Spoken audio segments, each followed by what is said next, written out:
Salute, and welcome back to the Black Ocean Now. So we're getting deep in with your host, the one and only Great Black Shark. And yes, ladies and gentlemen, we are definitely going to give you a broadcast that's going to inform a lot of you on just how demonic these white supremacists are, because it's one thing to hear another black person talk about them and give you information and point you, in the direction of how to identify them by their tattoos, the way they dress, the way they talk. certain hand gestures, all of these different things, certain lingo that they use, etc. It's one thing for us to give it to you, but it's another to hear it from their own people. So tonight, we're going to be analyzing a situation here where there was an undercover agent that infiltrated a white supremacist group. Now, here's the thing about this, right? This has been going on because you heard the FBI come out to say, you know, white supremacists are in every branch of law enforcement government, including the FBI. Okay, so this is nothing new, but you know what's ironic, though? They can pull up all kinds of RICO charges for rappers, XYZ, but boy, these white supremacist gangs don't get hit with no RICO charges, do they? You know what I'm saying? I mean, look, I keep saying it, and y'all know since the white supremacists are so irate about the last couple of broadcasts, you know, for me using Nick Twerk Kirk's real identity on the picture, you know, I had to hit him with a recent YouTube short with the phrase that I made popular over here. The call is coming from inside the house. Oh boy, they are so angry because that call is coming from inside the house. And until you pick up that phone, white America, yes, I'm saying white America, not just white supremacists, because a lot of y'all look the other way. Until you pick up that phone, you're going to be your first and worst enemy. I'm going to say it again. Till you pick up that phone, it's not going to start ringing. Okay? It's not. You may as well answer. You're going to be your first and worst enemy. It's not the blacks, okay? It's you. I had to put up YouTube short, an excerpt from last night's broadcast to remind them that their own women are beginning to understand that that call is coming from inside the house, okay? So now, I don't care whether they answer the phone or not. You know, my primary concern is I want to make sure you, my people, foundational Black American freedmen and on code none FBA brothers and sisters, I want to make sure that you have a proper education on exactly what these demonic creatures are, okay? And this is why I keep telling y'all that we are in an hour of our history where these coons that want to straddle the fence have one foot in and one foot out. That's very dangerous. We can't afford to do that. And I'm telling you now, if you recognize that you have people like that around you, you better cut them people off. Because trust me, I got a broadcast. Look, y'all, let me tell y'all something.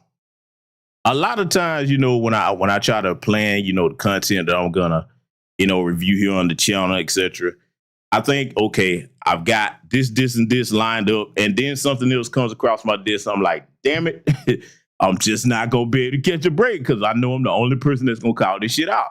So speaking on the coons that are too close, I got another broadcast gonna be coming up this week talking about that very subject. Okay. We definitely going to be getting down on Patreon. If you subscribe over there, you know what I'm saying? You're going to be seeing a lot of things coming up that you won't see anywhere else. You won't hear anybody else talking about it. But I'm going to go there, okay? Because even if it's only one person who's going to talk about these things, somebody got to bring it up and put it on the public's mind, all right? So tonight, we're going to be doing just that with this particular aspect here, infiltrating these white supremacists. And before I do that, let me make sure that y'all can hear me loud and clear in the chat room. Give me a black fist or a thumbs up. If you have not done so already, hit the like button. As I said in the chat room, please do share the broadcast. I'll be hoping that a lot of people, and let me address this too. For some of the new subscribers, welcome to all of you that came here to learn. But y'all saw what happened on the last broadcast. I had to teach somebody the hard way because I guess they thought, you know, this the play's on. And you better read the screen. It's a black ocean, okay? The audience comes over here. We have a good time from time to time, but we focus primarily on learning and education. So if you just pick out things that you think are funny, you don't belong over here, okay? And I'm not going to have you polluting my audience, and I'm pretty sure my audience appreciates that, okay? Now, in conjunction with that statement, for the new subscribers, let me talk to some of y'all, okay? Because I know it's not all of you. Welcome over here, like I said. But if you are in the TikTok brain category where you can only focus on short-term stuff, you're like, why the intro take so long? You need to go back where you came from. How we do things here is how we do things here. You don't like that, especially if you don't contribute to the platform, man, you better turn around and leave the same way that you came in. And new announcement, okay? Because of the last chucklehead that came over here, that's what I'm gonna call the person. I don't know who he or she is. But now, you know, I used to have it a 4-day wait before you be able to come in the chat room as a new person coming over here to subscribe. Because I'll say, okay, the reason why I do that, I want you to have time to review this channel, check out, you know what I'm saying, some of the content over here. and see if you belong here or not, okay? Because you probably might not belong here, and that's okay. You know what I'm saying? So I figured 4 days would be long enough time. So now we've increased that to 7 days, okay? Yep, we're going to increase it to 7 days before you even be able to come in and chat, okay? So now you will have plenty of time to, listen in and see how things go over here, look in the chat room and see how things are conducted over here. So that will help you make an informed decision because, again, I reiterate this. I've said it many times over the years. I am not the guy that's on this platform to, let me see how many subscribers I can get. How many people can I get in my chat room? Let me tell y'all something. I really do mean this. In case y'all never heard me say this before, all the new people, listen up. I'm the guy. I judge success of this platform not by how many views I'm getting, how many people in the chat room. I judge it by the quality of the people that come over here. And if that quality is lower in number, that's good. I would view it as a failure if I had 20,000, 30,000 people in the chat room and everybody in here was a bunch of goofy off-code fucking morons. You're not welcome over here. So if that means I have 50, 100, 5 on-code people over here, that's what I prefer. That's successful to me. I get it. Everybody don't see it that way. But I do. Okay. Number 2, just to answer the question that Chucklehead asked, stupid question about the super chat. Okay. You have the Cash App in a rolling bar on the screen. And the PayPal and Cash App information is pinned to the top of the comment section. The person, because I believe this Goofy was a troll. You can see the name. Okay. If you want to contribute to the platform, the options are there. And I told y'all, I don't contribute to the super chat or what have you. I don't even activate that. This channel fits all the criteria to be monetized. I'm just not going to support them because they told lies on Black content creators. One of the most outstanding ones was our brother, Professor Black Truth. And y'all can find it on his channel. And I even reviewed that when that happened. They claimed that this man had nudity on his platform. Now, Professor Black Truth don't have nothing on his platform that shows nudity, has never come close to it, okay? He don't even talk vulgar about things like that. And they told that lie on there, brother. I said, oh, man, fuck that. I was considering it, you know what I'm saying, before then, but now after that, oh, no, I'm not going to help you with that. So if you're going to contribute to this platform, it will be through Cash App or PayPal for those that would like to do so if you are so inclined. So I hope that answers the question so that nobody else will come over here with that type of foolishness, okay? Because this ain't the foolish sandbox over here. We don't play them games. Now, last note I'm going to say on that, I'm aware of a couple of things that I don't really make public. Let me go ahead and say this statement right now. Any idiot that sends you over here with that inclination, be they male or female, they kind of told you wrong. You're going to learn real quick that that was a mistake, okay? I'm just going to put that out there. And I know who these people are. I just don't mention them. They're not important, okay? I'm just letting people know how we get down over here. So now that we've taken care of that, ladies and gentlemen, let me do what I need to do and scroll over here and greet my esteemed guests. See, family, we're in an era now where I understand that, everything is goofy time, okay? I keep telling y'all, I'm a Gen Xer from the old school. We don't do goofy time, okay? That's not what we own, man. We believe in hurting motherfuckers' feelings and kicking you in your ass on the way out once that's done, okay? That's how we get down over here. So just letting you understand where you at. Now, I see the good sister Christine S. West in the building. Concerned Black American, Piston Honda's over here, Radical Resistance. Oh, I like that name. Sister Wynn Ben's Grass is joining us. Emma Johnson's over here, Only Pamela's Way. Phil Taylor, Jason Ferreira's over here, Project Leroy. Tanisha Murdoch is in the building. R.Y. is joining us. Okay, let's see. The big back greedy son review. Good grief. That name is hell. Hey, I hope you ain't like the last dude, because usually when I see them long names, I'm like, here's another one. And if you the same person, hey, if you start that trolling and from a new account, you're just going to get blocked again. I mean, you'll learn. Trust me. I mean, we'll teach you over here, just in case. Mr. Sankofa is in the building. Let's see who else is over here. Mrs. L, my good sister, in the house. All right. Diesel Mike is in the building. Let's see. Hot One is joining us. Brian Yarb. Okay. Some new names I'm seeing over here. I I hope you heard what I just said now, because look, let me say this for the up and coming content creators as well, okay? Usually, I'm gonna go ahead and bust some of the troll bubbles out. Once you start seeing them weird names popping up, people that haven't really been around, yeah, go ahead and get your block finger ready, okay? Listen, I'm quick draw over here. If the mod squad don't beat me to it, I'm gonna bop you upside the head, okay? And to my mod squad, my mechanics, as I like to call y'all, since you got the wrenches, it's not just an honorary ceremonial thing. You are over here to exercise your right to get these sons of bitches out from over here if they start the goofy shit. I have a couple of rules over here. Nobody types in the chat room in all paragraphs and blocks. I don't mind a word or two, but I reserve that for the right to draw attention to important things like articles that I try to put in the chat room for the edification of the people over here. Of course, you're not going to definitely be interrupting the chat room. We don't do gender warring and certain men or women over here. You can disagree, but you will do it respectfully to all parties.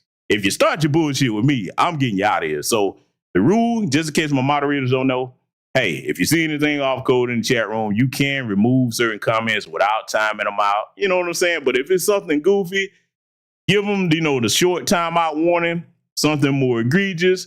Hey, that's where we go into the 24-hour timeout. That's your one warning. Take that name down. If they come back with it again, automatic block. You don't have to wait on me to tell you to ban somebody, okay? See, over here as adults, I operate off a rule of thumb that my grandparents taught us, okay? Two grown people ain't got no business arguing. If you can understand one another, it's not no back and forth, okay? This is not mine, our digital house over here. We're going to keep the floor clean at all times. It's going to be swept and mopped, and the dirt gets tossed out the door, okay? That's how we do things over here. See, I get it. A lot of people are used to the clubhouse era nonsense and all the goofiness that some people allow on X and stuff like that, but this ain't that, okay? You try that over here, you will get tossed out on your ass, all right? So I'm telling you now, in case there's any new trolls that have been waiting, this is my time to troll. It's going to be the shortest trolling experience you ever had, okay? All right. Now, why somebody try us anyway, family? Y'all know what to do. Anyway, I digress. We're going to go ahead and get started with this. All right, so I'm going to be stopping this where need be to point some things out because, it's relevant and germane to the aftermath that we've been seeing from their demonic idol, Nick Twerk Kirk. Yes, I'm going to keep showing this picture now because, I was told that you take that down. You're shit and show that. Oh, don't tell me not to do. White supremacists, I have a Children of the Chalk series over here.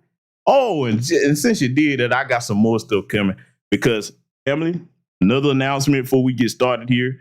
I'm putting together that whole Turning Point USA expose on all the freaky deaky nonsense they had going on. Yeah, because I was thinking about putting that on the main channel. But nah, where I'm going to go with the stuff I got to show y'all is going to have to be on Patreon. So if you're not over there, might want to consider joining if you want to catch that.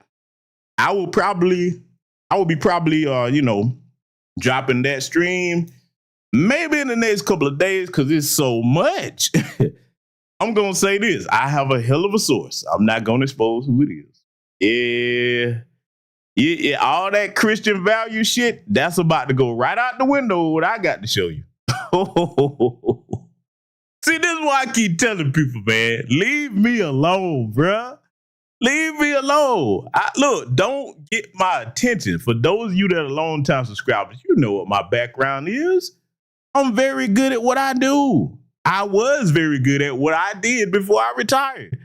Don't get my attention and make me start turning over rocks. Because over the years, for those that are new here, and you white supremacist trolls, you better listen up. I'm the guy that once you get my attention, I'm locked on your ass like a pit bull. I won't let go, and my audience can bear me witness if I'm just exaggerating. Family, what has happened to people over the years that have tried to get my attention that they thought they wanted? What happened? And I don't do I'm going to talk about them every week for a month. It don't take all that with me. All it takes is one time. Y'all know the names over here. Said my name once and kept going. I was like, hey, man, go ahead, chill out, bro. This ain't what you want. Just go ahead over there and do your thing, man. Chill out. Yeah. All right, I'm telling you. Fucked around and got my attention. Look what happened to it. They ain't never seen my name no more. Okay? I'm just letting you know now. You know what I'm saying? Chat room, tell me, am I exaggerating what I'm saying? Because y'all know for my long time subscriber. Now, if y'all knew, y'all probably don't understand what happens over here. All right, so I'm just letting you know. Turning Point, you up next, okay? So congratulations, white supremacist trolls. You have earned this. All right, this is why. Now I'm gonna pull all that dirty Turning Point laundry out and put it in expose, messaging. Oh man, only Pamela's way. My sister said, "Wait, what I missed? They committing adultery." Oh, sister.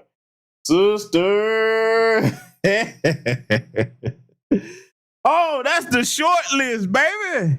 You ain't listen. Just be over on Patreon in the next couple of days because we gonna get down from the A road to the zero on that. Once y'all see what I have to show you, all that Christian values bullshit is gonna go. You be like, oh, you lying motherfucker. Truth, the devil's lying, the truth ain't in you, okay? Christian values my ass. I'm gonna deal with that though. I'm gonna deal with that. That's coming in the next couple of days because I'm gonna take my time. I'm saying the next couple of days because see, it's so much I got that I got to put it all together and I'm gonna run through it. And look, you know what? We'll get to that when the time comes. Nonetheless, we're going to get started analyzing what we got to talk about here tonight, which is this agent that infiltrated a white supremacist domestic terrorist organization, okay, which deserves a RICO charge. They all do, but that's only reserved for the blacks, okay, since they're not going to pick up that phone. All right, cool. This is going to be yet another example, white America, why you have such a problem in your community, okay? So we're going to get started, family. Like I said, I'll be stopping at where need be to point some things out. And yes, we do answer questions in the chat room over here, the questions that are not troll questions. So yes, we're about to get started and take notes where you need to. Let's get into it. So I guess I hadn't heard of this group or even groups like this prior to hearing you talk about it. A lot of people have. A lot of law enforcement hasn't. I bet, man. And it's pretty shocking stuff that we'll be talking about. But I guess similar to the Outlaws, just explain to people kind of what this group's ideology is and then how you ended up getting into it. Sure. So the accelerationist white supremacy view goes like this. Now, before Scott Payne here goes into that particular definition, y'all remember I was one of the first people in these spaces over here to really break that down. The broadcast is still up years ago. I was warning y'all about that. I have about 2 or 3 broadcasts over here breaking that down so that y'all would know what that is, a white supremacist accelerationist. All right, look, bottom line, before he gives, because he's going to be accurate in his description, but I want to make sure that my people have a proper understanding of this when you're over here in these spaces where we at, whether it's an egg space, whether it's on YouTube, Instagram, wherever it is, okay? Definitely in the interactive platforms where people are engaging in discourse with each other. Family, let me make it plain, because that's what I like to do, so that all age ranges can understand these things. When you see these white supremacists coming into different people's spaces or interactions where they can talk directly to us, hey, buddy, I love everybody, buddy. Let me name some names. The J.W. Lucases, you know what I'm saying? These types of cornballs like that, okay? Hey, when they come over there, I love black people, buddy, and all this, and then start asking certain questions, the white supremacists jump right on out of them. Let me tell you something, man. Those are accelerationists, all right? They come in and look, this is why we have to go over this, because you have some silly Negroes that all the white person have to do is come, I come in peace, buddy. And instead of you looking at history and looking at these are people that are not known for keeping their word on any damn thing, you got some Negroes that they just want to be the one to have that white friend and get that pat on the head and trying to virtue signal like, see, all white peoples ain't bad. And it's true, they're not. But most of them in this country are, and most is anything over 50%. Most of them believe in upholding white supremacy or not doing anything to dismantle that demonic, unjust system. Okay, so that's why I say most. History backs me up on that. It's nothing to argue about. There's no debate to be had. We see what went on in the past. We see what's going on in present day. That's something I want to get through my people's head. If you're over here on this platform, stop going back and forth with people about things that you know are a fact. That makes you look like a fool doing that. That is a waste of time, okay?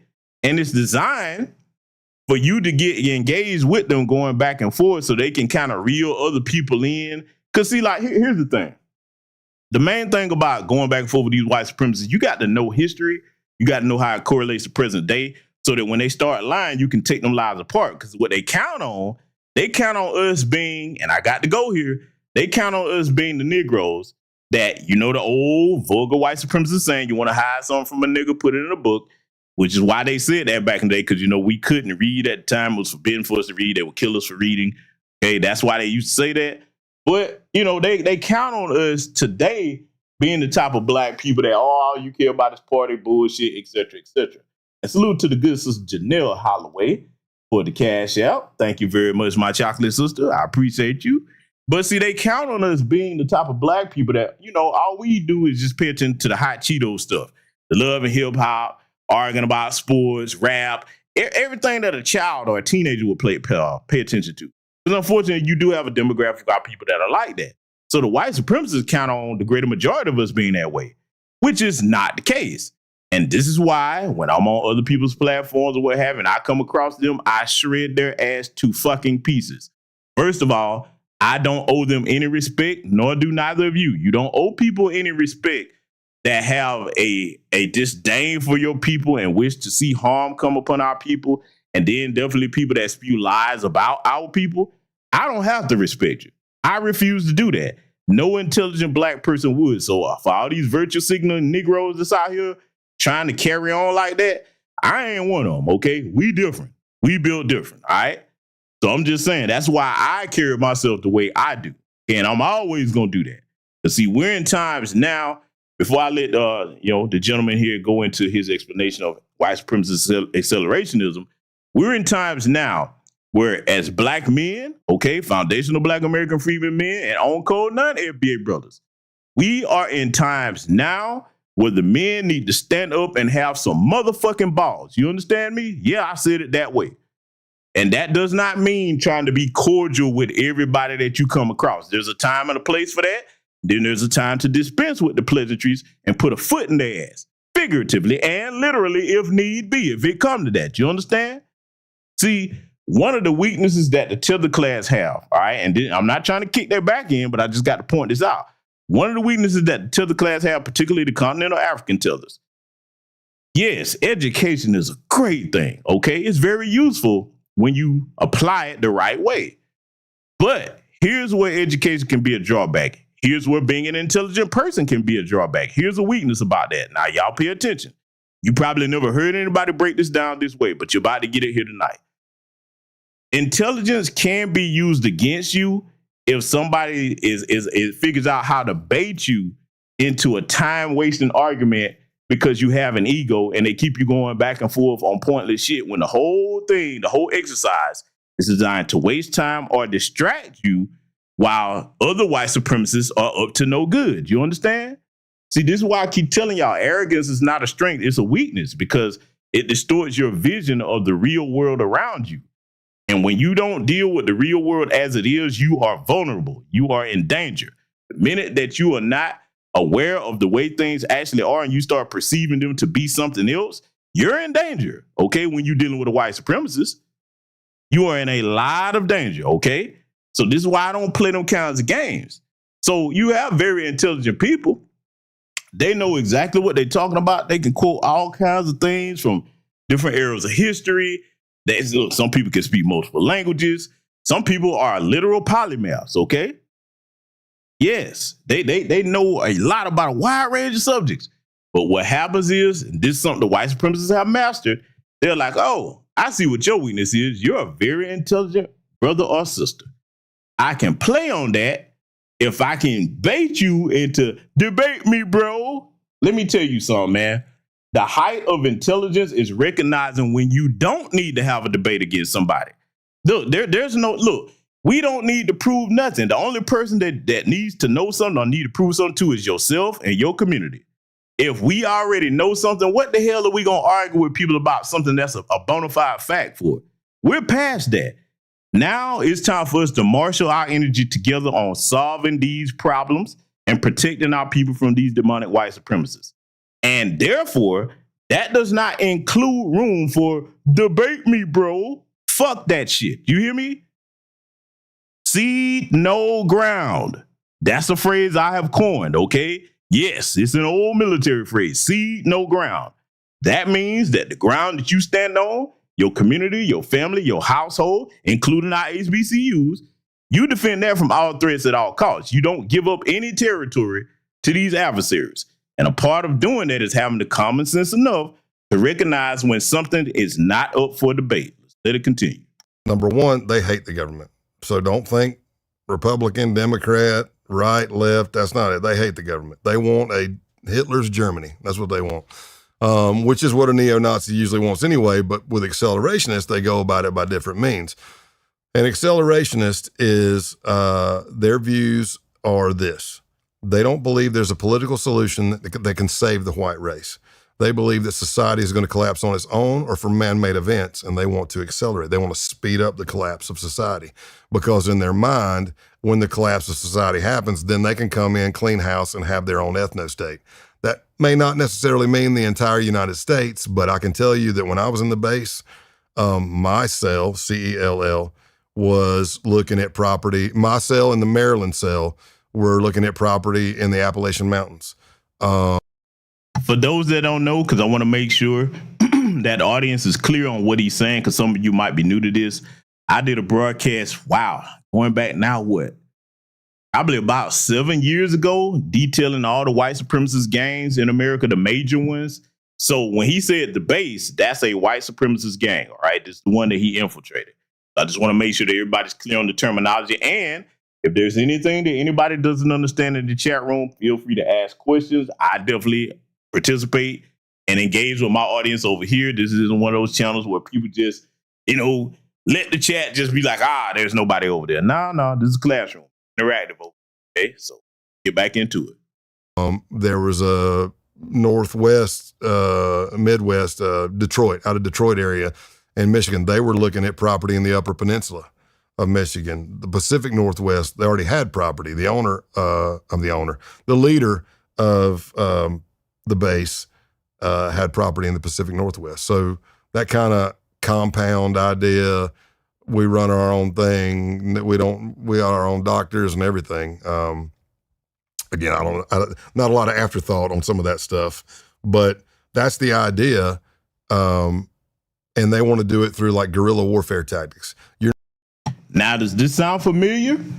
Everybody remember when everybody was up in arms about the all-white town that Eric Orwell has founded up there and the sticks over there in Virginia and all these places? Well, hey, now you're hearing it from somebody that's infiltrated one of these white supremacist gangs. He's telling you this is not something new. This has long been something they've been wanting to do, create this white ethno-state through chaos and accelerating, keyword accelerating, societal chaos, so that they think, okay, we get all this chaos going, everything's going to be a disarray, and then we're going to strike and seize control of resources and particular, institutions that will help us bring this ethno-state into fruition, okay?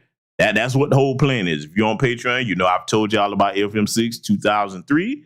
All right, hopefully you all have read that doctrine from pillar to post over there years ago. I got to give credit to where credit is due. My good brother Tariq Nasheed brought that to people's attention, and I further expanded on that to try to make sure that people understand what that is. All right, that's not, look. See, let me say this too before I let him continue, and I want to say this to the new people and that troll that I had promote to Spectator. Okay, and if you're back over here on the new account, I'm gonna promote you back to Spectator again. Okay, the reason why we don't play in bullshit about playing footsie with coons in our community to tell the class, and we definitely don't believe in playing footsie with no goddamn white supremacists. You motherfuckers are not playing with us. You understand? This ain't playtime. And let me say this also too. For the people that are like, man, don't say white supremacy. They ain't supreme over us. We're not talking about the people, dipshit. For the people that talk like that, we're talking about their fucking system, which is unmatched all over the planet. That's what we mean when we say that, slow asses. Catch the fuck up for anybody that has that type of mindset, all right? These people are not playing games. We not going to play games with them either, not the smart ones of us. Now, if you want goofy time and, you one of them people that, you want to look at things to make yourself feel comfortable about something instead of dealing with the reality in front of you, go ahead. You ain't gonna last too long, all right? The main way to solve a problem is to deal with the problem for what it is. You don't turn your head. You don't give it cutesy little turns and pretend like it doesn't exist. You deal with the shit for what it is, okay? That's what we do over here on this platform. That's what we do in these spaces. Y'all know that the brothers and sisters that I associate with, anybody that you see me doing a collaboration with, anybody that you've known me to be, have on friendly terms or what have you, or have worked with online, offline, these are the people that we have the same mindset, okay? I don't believe in doing that. Well, it's just a difference of opinion. No, our survival is not a difference of opinion. And that's not something to be debated. You understand? The minute that you start going down that line of thought that your existence is up for debate, I'm looking at you like, fool, get your ass the fuck away from me. Because your ass ain't gonna make it. You're a danger to everybody around you with that type of foolish thinking, okay? A threat is a threat, and you neutralize threats. You don't try to negotiate with a threat, wish it wasn't that way, have some long out discussion with the fucking threat. Hell no, it's a threat. And anybody that doubts this, pay attention to what this guy's about to say next. You're not gonna see an accelerationist out on the street in a hood and a robe, or walking down the street with signs protesting and yelling racial slurs. They don't want to do that. They believe, number one, that makes them a mark, lets everybody know who they are, and it does no good. What they believe is... Now remember, for years, I told y'all that the most dangerous white supremacists are not these goofy trolls that jumping online saying all of this, going back and forth with you. Remember on Patreon and years ago, I told y'all about Operation Werewolf. Okay, that's just one. We talking about the serious guy. They're not calling you nigga to your face. No, they're not engaging with you at all. They are off in compounds training. Look, where you think all these white supremacist mass shooters are coming from? Don't you understand that they're connected to domestic white supremacist terrorist cells? Those are the guys, they ain't on nobody's keyboard. They ain't online trying to go back and forth with you. These motherfuckers are trying to execute shit in the real world. You understand? That's why I don't play them kinds of games when it comes to this particular subject matter. I've had several goofies over the years, all right, and I could mention names, but they are not important. They have tried to, ain't no white supremacy. I'm like, okay, it's cool. You comfortable believing that? I can't stop you. But your asses won't be over here where I'm at or nowhere near me if it depends upon me. I know how dangerous that is. You understand? See, look, y'all better think back to the movie Sinners. Imagine if you were in there with somebody that was like, okay, you've seen the vampires. I'm going to put all of y'all in the movie. You've seen the vampires. You know where they are. You done made it into the juke joint and said, okay, we safe. All we got to do is just wait till morning. Now, you got a handful of dumbasses. Man, ain't no vampires out there. You don't know what you're talking about. Let's go ahead and let them in. Let me tell y'all something. I told y'all before when I did my breakdown of Sinners on Patreon. See, I'm the type of guy, if I'm in that scenario, before I let you open that door, I will get rid of your ass. You hear me? Oh, no, you not. Now, look, you got two choices. I can let you go outside and you can go and, do whatever you want to do since you believe this threat isn't real. Or if you attempt to let them in here, I'm going to neutralize your ass so you get a chance to do that. Okay? That's the type of guy I am. All right? I'm not going to have no conversation with you about it. Grace wouldn't have made it. Okay? I would have choked the piss out of Grace. I'm just letting you know. All right? I'm that guy. All right? So, everything that this guy's about to say here, if you've been in doubt of anything I've ever said over the years, well, sometimes you have to let a white person tell it to you. That's what we're going to do tonight. Get back to it. Let's do guerrilla warfare tactics. Let's do small attacks like we take out a power plant or power grid. We take out a water system by poisoning it. You kill lefties. You kill anti-fascists. You kill non-whites. Burn their businesses, stuff like that. Slash their tires. Anything to create chaos, to start the downfall of society. So a lot of times when I'm teaching, I say, like, remember that year when everything was being burnt and towns were they're sitting up on a hill and they're laughing. They're like, man, we hope the cops start shooting these people start shooting the cops, when we can come in and clean up afterwards. And that is one of the plots we uncovered in that case. Something very similar. They were going to start popping rounds at a Second Amendment gun rally, protest that was going to be in January of 2021 in Virginia. Now, let me add to what he's saying here. See, I want to put y'all in the mindset of understanding warfare strategy, because what he's describing, that's exactly what that is. Even though it's guerrilla warfare strategy, it's effective nonetheless. Let me break it down to you for the people that might be a little bit beyond you, okay? Imagine a situation, a protest, like he's talking about. You got one side protesting the issue, you got another side protesting the issue. Now, either side that's protesting, they're not aware of the white supremacist accelerationist that's off in the distance, kind of like Tyler 200 sitting on a damn roof somewhere. That's saying, okay, cool. They got to the point where they out here, they're going back and forth, things are getting heated. Now, the long distance strategy would be pop somebody and take the shot from an angle that makes it look like it came from the other side, if these two sides are distinctly divided, okay? That means that even if the people on the other side that they're opposing didn't see anybody pull the trigger, they're going to assume that it came from that direction. Are you following me? Then there's the close range method.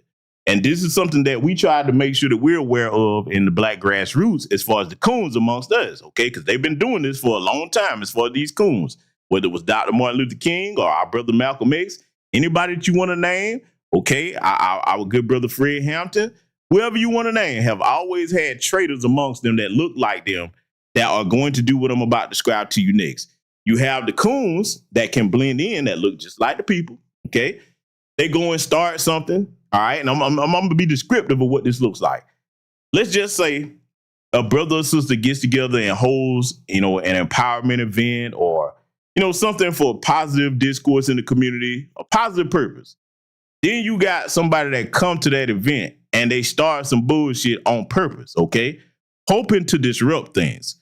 This will be the close range tactic that a white supremacist accelerationist would use amongst their own people where they could blend in. That they would all be orchestrated, and the whole goal is, hey, let's get everybody fighting. So while they're fighting each other, we can pick their asses off all at once if they don't go ahead and take each other out. You understand? Cruel, yes. Effective, you damn right it is, okay? So for the people with the hot Cheetos mentality, see, this would be 4D chess to them. They wouldn't even understand what's going on. The only thing they know to do is, hey, get high, get drunk, loving hip hop, arguing about sports, just stupid shit. Our very survival is on the line here. This isn't some white supremacist group that's on the other side of the planet. These motherfuckers are right here in America, in all 50 states. You understand? Now, you may not see the kind that he's talking about because, yeah, they have jobs, etc. Some of them are business owners, and don't think it's just guys that kind of look like the guy on the screen here with tattoos. Oh, no, some of them are very well clean cut. They're in the medical field. They're in the banking institutions, teachers. Yeah, I'm going there. They're in all 9 areas of people activity in society, okay? So there's no caricature look that they have. There's things that you can do to identify them, though, that are all common between all of them. But as far as just like, they look just like that. These are the bad guys. No. It's a bit more complex than that, okay? So now, this is why we tell a lot of people that are non-FBA, all that bullshit where you want to isolate yourself and be the only special pet Negro, going off in places where there's nobody, and say, hey, we're going to go hiking in the mountains. We're going to go way out here on this boat somewhere. I'm like, okay, dumb. You playing with your life at this point in America. Because, see, they're looking to get as many wins as they can. And unfortunately, that means catching as many black people slipping that are unaware of these types of things. Or if you're aware, but you're the type of black person that this makes me cringe before I let him continue. I'm going to tell you something about your brother that a lot of people don't know, but you're finna know it here tonight. One of the things I don't put up with is being around soft-ass men, okay? Soft-ass dudes where if you're talking about something that's going on, the first thing, ooh, I can't talk about that. I want to protect my peace. Get your soft, moist, napkin bitch ass away from me, okay? I can't stand them kinds of motherfuckers. I don't know, man. No. I mean, because you got these little old soft, mealy-mouthed, spineless bastards out here like that, where if you start talking about, I ain't even talking about nothing gory or graphic, just serious issues. I don't talk like that. Ooh, they're gonna disturb my peace. Okay, all right, cool. You go over there with the women and paint your nails, okay, and discuss, the foul purse line coming out. Trade high heel walking tips and shit like that. Go do shit with the women, okay? Over here, hey, grown men handle grown men business, okay? I'm talking about in my social circle, all right? So I'm just letting it be known. That's a liability at this point. You basically useless to a group of men. And the community at large, if some shit hit the fan, them gonna be the first motherfuckers. Why y'all got to do this to us? We ain't bothering nobody. We love everybody. All white people ain't bad. Man, you fucking moron, you. You can't reason with somebody that wants to destroy you. That's impossible. But, hey, it's not my job to try to save any morons still thinking like that. The people that's on it's just one race, the human race. Okay, the problem with that is if you the only person believing that and everybody outside of you doesn't believe that, your dumb ass is in danger. See, we're going to make it all the way plain over here tonight, okay? And salute to the good brother, Brian Yarb, I think I'm pronouncing that right. The brother was saying earlier that, he's playing catch up. Let me tell you something, my good brother. It's better to be playing catch up than to be left behind permanently. So, hey, look, everybody has to start somewhere. The main important thing is, hey, you on code now. You on code now, and you in the right place over here as far as learning what you're going to be dealing with, because everybody in my audience has been day one subscribers will tell you, I'm not the type of person that my platform is all about me. I'm steadily putting you up on other content creators, brothers and sisters, FBA, non-FBA alike, where you can get different perspectives on things. Some people have other pieces of the puzzle that I don't have. Some people are better at putting things together than me. I'm not that type of person where I'm like, it just only listen to me. No. I've got sense enough to understand that it's going to take all hands on deck to deal with this threat and protect ourselves from it, okay? And no one brother or sister has all the answers. I don't care what they call themselves or what they tell you. You understand? So y'all in the right place if you can to learn. Let's let it continue. The governor at that time was a Democrat that was running pretty tough on gun control. So they knew that like militia, Second Amendment, 3%er people would be there. They knew there'd be protesters and probably cops, and their idea was, hey, if we can pop a couple of shots, maybe nobody knows who's coming from, and everybody just starts shooting each other. Maybe that's the beginning of the Boogaloo, D-Day. But I will also say that. And for those that are, because he's going to be using a lot of terminology, I realize I'm going to have to pause and explain for the new people. My day ones, you should know it, but keep in mind that term he just used, the Boogaloo, that's descriptive of two things. There's a white supremacist group called the Boogaloo Boys, and the Boogaloo would represent this acceleration, this apocalypse that they're trying to usher in, okay? That's what those two terms mean, all right? And again, if you have questions about anything he's saying that I missed, let me know and I will answer them questions. This is my wheelhouse right here. Let it continue. What I learned through time of being in the movement and working those types of cases and developing sources of information afterwards is that when we were doing the base and there was Adam Waffen, that was kind of like the two main accelerationist groups. Everywhere else, it was kind of. Let me pause it yet again, okay? Adam Waffen, I've covered that white supremacist group, terrorist group in the past. Let me tell you something. Adam Waffen is not just here in America. They are international. You understand? Let me tell you something. In case you want to understand how serious that group is, they ain't the little skinheads that's around nigger. No. These are very sophisticated terrorists, all right? A lot of them are ex-military, ex-police officers, all right? Neo-Nazi belief system. These are the guys that, hey, what they gonna do, they're not gonna call you no names. They got a problem with you? Okay, we're blowing up your church. Oh, got a problem with you? Yeah, planting pipe bombs at your kid's school. That's what problem with you? Oh, okay. We've been casing your wife, and we know when she goes to work, when she goes to and fro, we finna kidnap her. That's these motherfuckers, okay? I've covered them. It's been many years since I've gone into detail, but I want you to understand the names of these terrorist groups. This is why we don't play them goofy games like that troll that came over here the other day.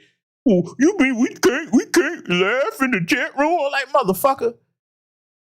Somebody trying to teach you a lesson and your dumb ass is talking about laughing. See, these are the type of idiots that you better get away from, like that idiot in that last live stream. Okay?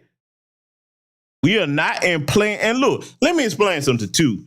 You know, it should go without saying, but I want the younger people to understand, because, you know, I get a lot of questions from a lot of young people, brothers and sisters alike, LBA, non-LBA.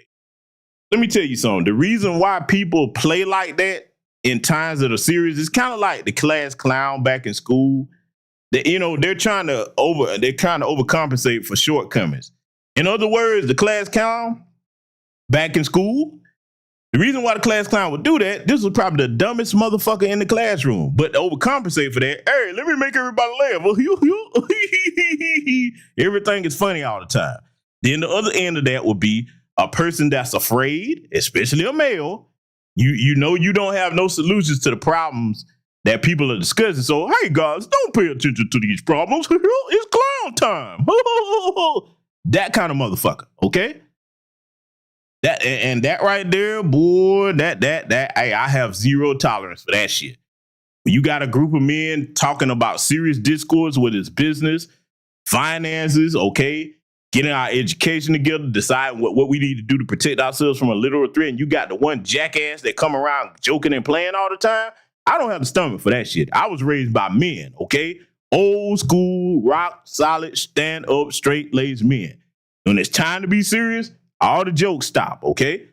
I'm just letting y'all know why people come around in serious spaces playing all the damn times. Let it continue. Considered cringe. By the time, let's just say a year or two after we took down the base, like we were being told that 90% of your white nationalist groups were all claiming accelerationism. And that's not good.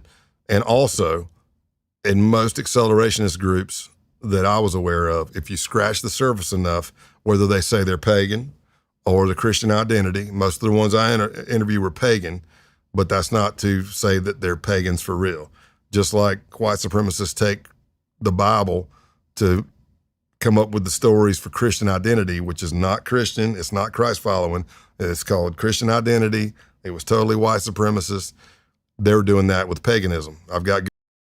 Let me pause this part of this particular conversation right here. This is the part right here that correlates to present day right now in 2025. Family, audience participation time. Get ready, get ready, get ready. Audience participation time. Family, what have all these white supremacists been going around saying Charlie Kirk was? Come on, talk to me in the chat. I want to see. What have all these white supremacists since Nick Twerk Kirk has gone on to be a soulful surfer? What have they been telling us he represented? What did they say he espouses? Talk to me. What have they been telling us? Because see, I'm finna thread a needle with this for the non-FBA class, all right? Especially the tethers that really don't understand this, because y'all know I've been talking about this for years. What have they been telling us Charlie Kirk was, family? In the audience, I want to know. Okay, I see my brother Charles Gibson, a Christian man, God-fearing man. Exactly, okay? Hey, look, boy, I'm surprised the rest of y'all didn't get that. Are y'all sleeping?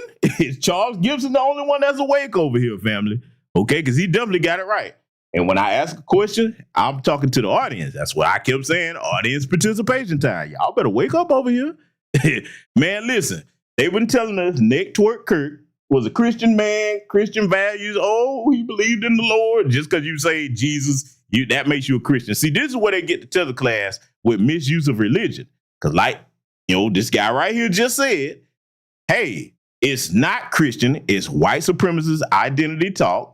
It doesn't align with anything in the scriptures. This is why you need, if you're going to be a Christian, you need to read the Bible for yourself, not just wait till you go to church. Pastor has said, okay, you need to know if what Pastor said is in the goddamn Bible for real, okay? That's what you need to know. But see, the tether class, they believe that anything a white person said, that's better than anybody that's ever told them. You don't need to question it. And this is why we can't set horses with each other like we say in the South. We just going in two different directions. Because they've got you conditioned to see them as literal deities on earth, and you think they can do no wrong, which is why they can come over there, take advantage of them to this day.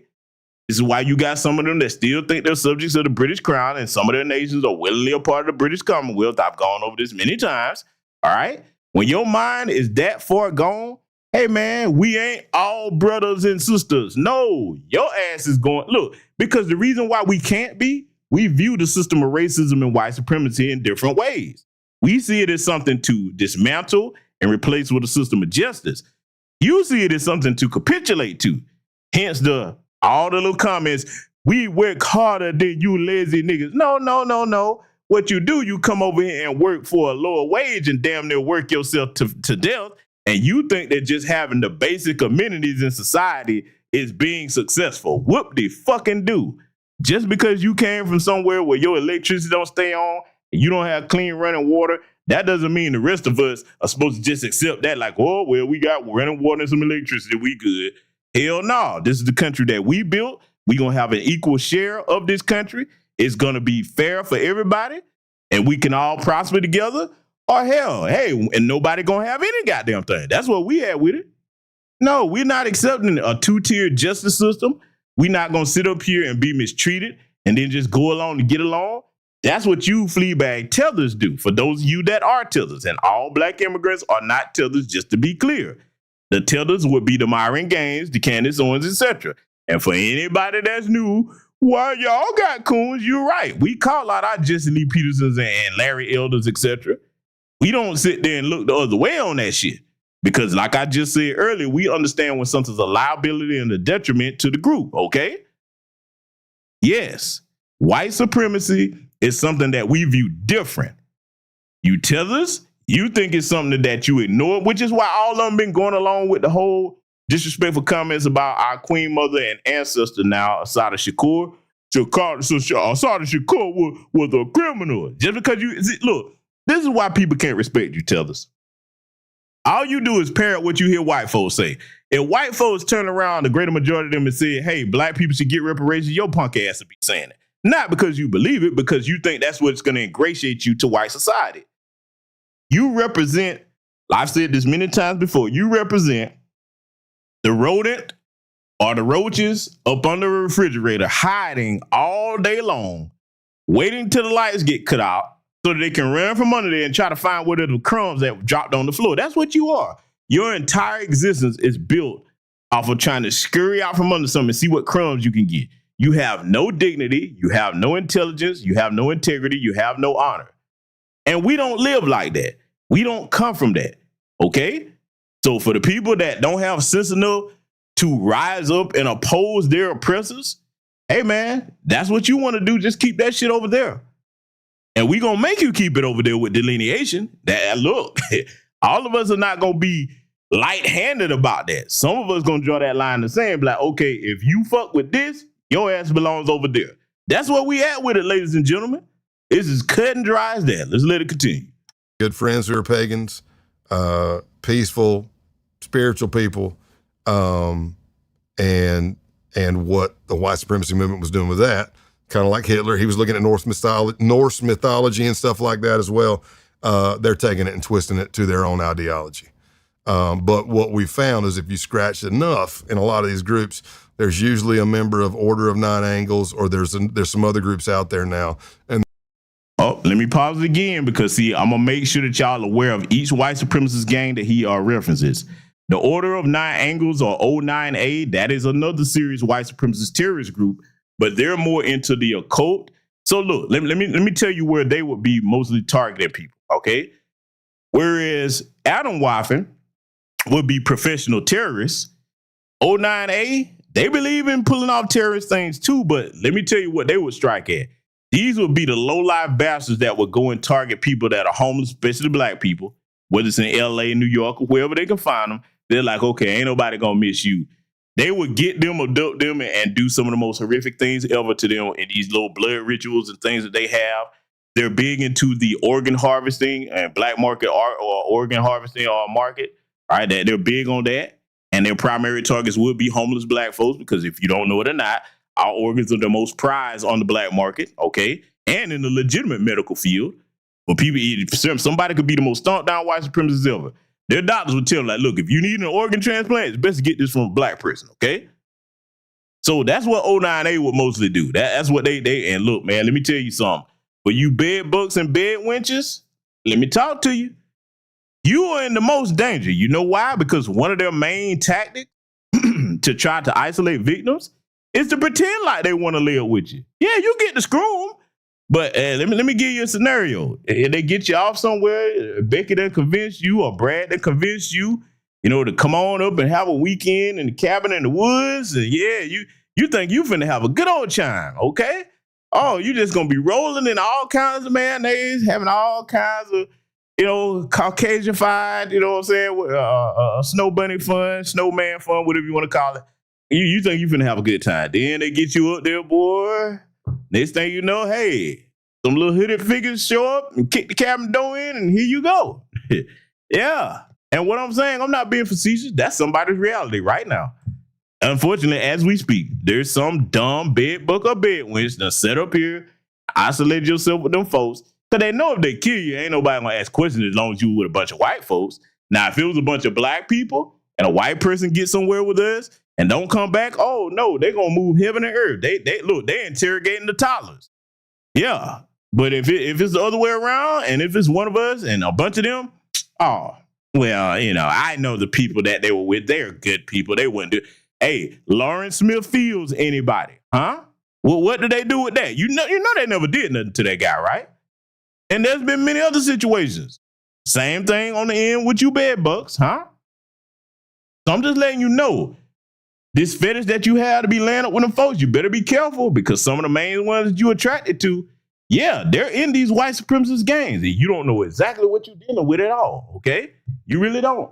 And see, let me scroll up and answer the brother Brian Yard's question. He said he has a question because he's been conflicted for years. Oh, that's not a good thing to be conflicted. He said he used to hear that they're afraid of our mass annihilation, but comfortable with these several one-up incidents with his thoughts. My thoughts are, good brother, is get on code, pay attention to what we're talking about, because you shouldn't be conflicted about anything. Let me make it simple for you. Whatever wants to exterminate you or your people, it's your job to make sure that doesn't happen. This isn't something that needs to be. It's not complicated. It's very simple. If you value life and you want to protect it, then that's what you do. It's simple as that. See, sometimes, people get into like intellectual masturbation with things or analysis paralysis. These are not those times, man. Keep it simple, man. Keep it simple, because they are. Look, when these white supremacists that this man is talking about here get together and decide to do things to us, there's nobody sitting at the table going, well, which way do you think we should measure the angles to come at them? Or maybe we should. No, nobody's doing that. They're like, all right, these are a bunch of niggas that we caught slipping over here. We hit their ass at 9 a.m. tomorrow. Simple as that, okay? Simple as that. That's what it is. Let's let it continue. Those are heavily satanic white supremacy groups. And when you look at Order of Nine Angles and others of that nature, they are big, at least they're proponents of, and if you get into their chat rooms, you're going to see some horrific stuff, because they're big on sexual abuse, rape, and pedophilia. Oh, yeah.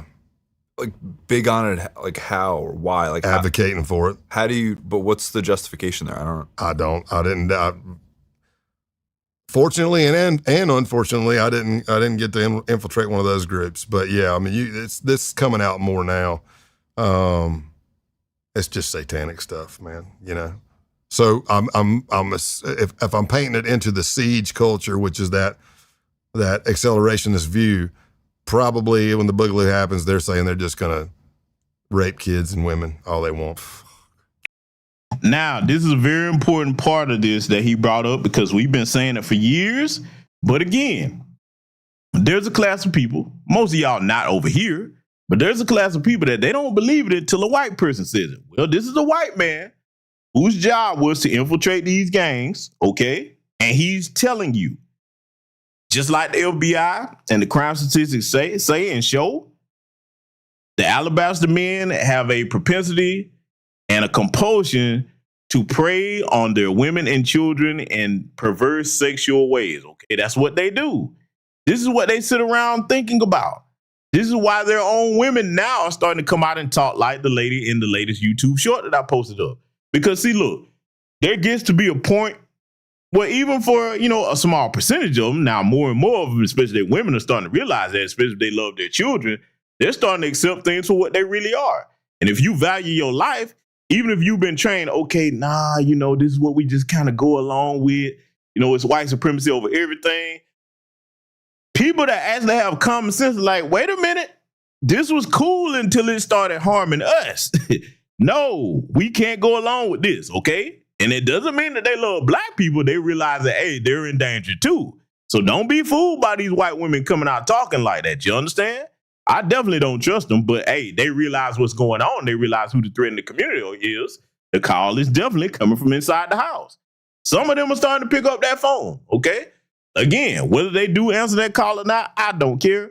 My job is to make sure that you, my people, are aware of all these threats and what's going on out here. And salute to my good brother, Black Vulture. And I definitely got to get back in touch with you, brother, because I saw that story about Renea, I think I'm saying her name right. Renea Lewis over there. Yeah, I saw that, brother. Yeah, man, this is why we stay trying to go hard in the paint. Warning brothers and sisters about, hey, if you're going to cross the fence, you better know what you're dealing with.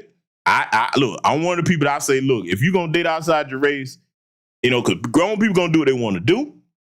But we try to warn people, hey, consider some other options than them folks. Because, look, we have a long historic beef. And chances are if you go over there and get one of them, it might not be that person, but it's going to be somebody in their family or they social circle. Because, see, you got to understand, this is something that all white people be lying if they didn't really just admit it. Even if they're not anti-black racists or practice white supremacy, they know somebody or is related to somebody that is, and they've been in social environments and circles where people start talking crazy about black folks, especially when no black people around, and they just kind of, well, that's how he is, that's how she is, and they don't say nothing about it. Even if they don't participate in it, they look the other way on it, and they still hang around it. So, I mean, this is why I tell a lot of them, like, nah, bro, I will never be the black man. It's all us. We finna go. Look, I don't even do that with my military buddies. You know what I'm saying? Hey, I serve with some white guys that are pretty cool. They'll tell you, they're like, nah, this brother ain't finna be the only black person going somewhere with a bunch of us. Nah, that's not gonna happen. Nope. And look, we've been in the trenches together, but no, there's limits to that. When you were raised down here in the South, no matter where in the world you go, you keep that in mind. But see, this is the difference between us and the other class. They're taught the opposite. They're taught to get you some, air quotes, good white folks. And once you do that, you've made it. They think they're safe. Oh, they have made it to heaven. If they get them some good white folks, especially if they the only one. And see, look, let me tell you something about that other class. This is why it can't be a whole bunch of them that the white supremacists get and put in one space, because they get competing with each other. Okay? Like literal rabbit raccoons, all right? They're like, they get violent with it, boy. They start competing because they want to be the only special pet tether, okay? And they know that, hey, it ain't room at the top for two of them, all right? So they're going to start competing and fighting amongst each other. I don't care whether it's Democrat or conservative, because I'm neither one. For those that don't know.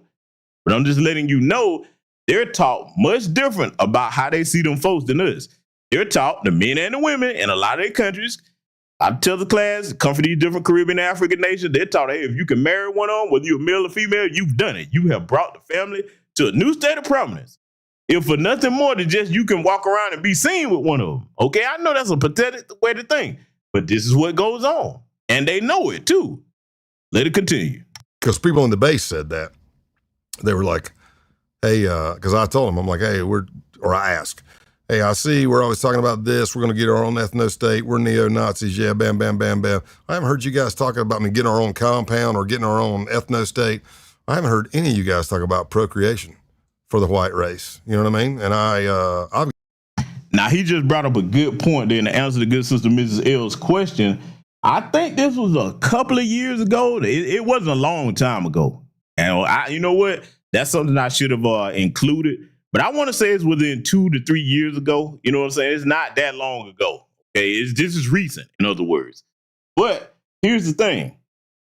When it comes to what he just mentioned here, the gentleman on the screen, he was saying, okay, they're talking about all this stuff they want to do to create a white ethno-state. You would think the central issue would be procreation, raising families, all right, making sure that, you got healthy, you know what I'm saying, women to bear children. No, they're not talking about that. And see, here's the thing. To go to show you the insane hypocrisy of it all, this ethno state that they want, they're not really going to be able to achieve it through this accelerationist idea, because in accelerationism, one of the tenets of their ideas, they operate by this concept. I'm going to make it simple for you. They believe in, hey, you got to break a few eggs to make some omelets, okay?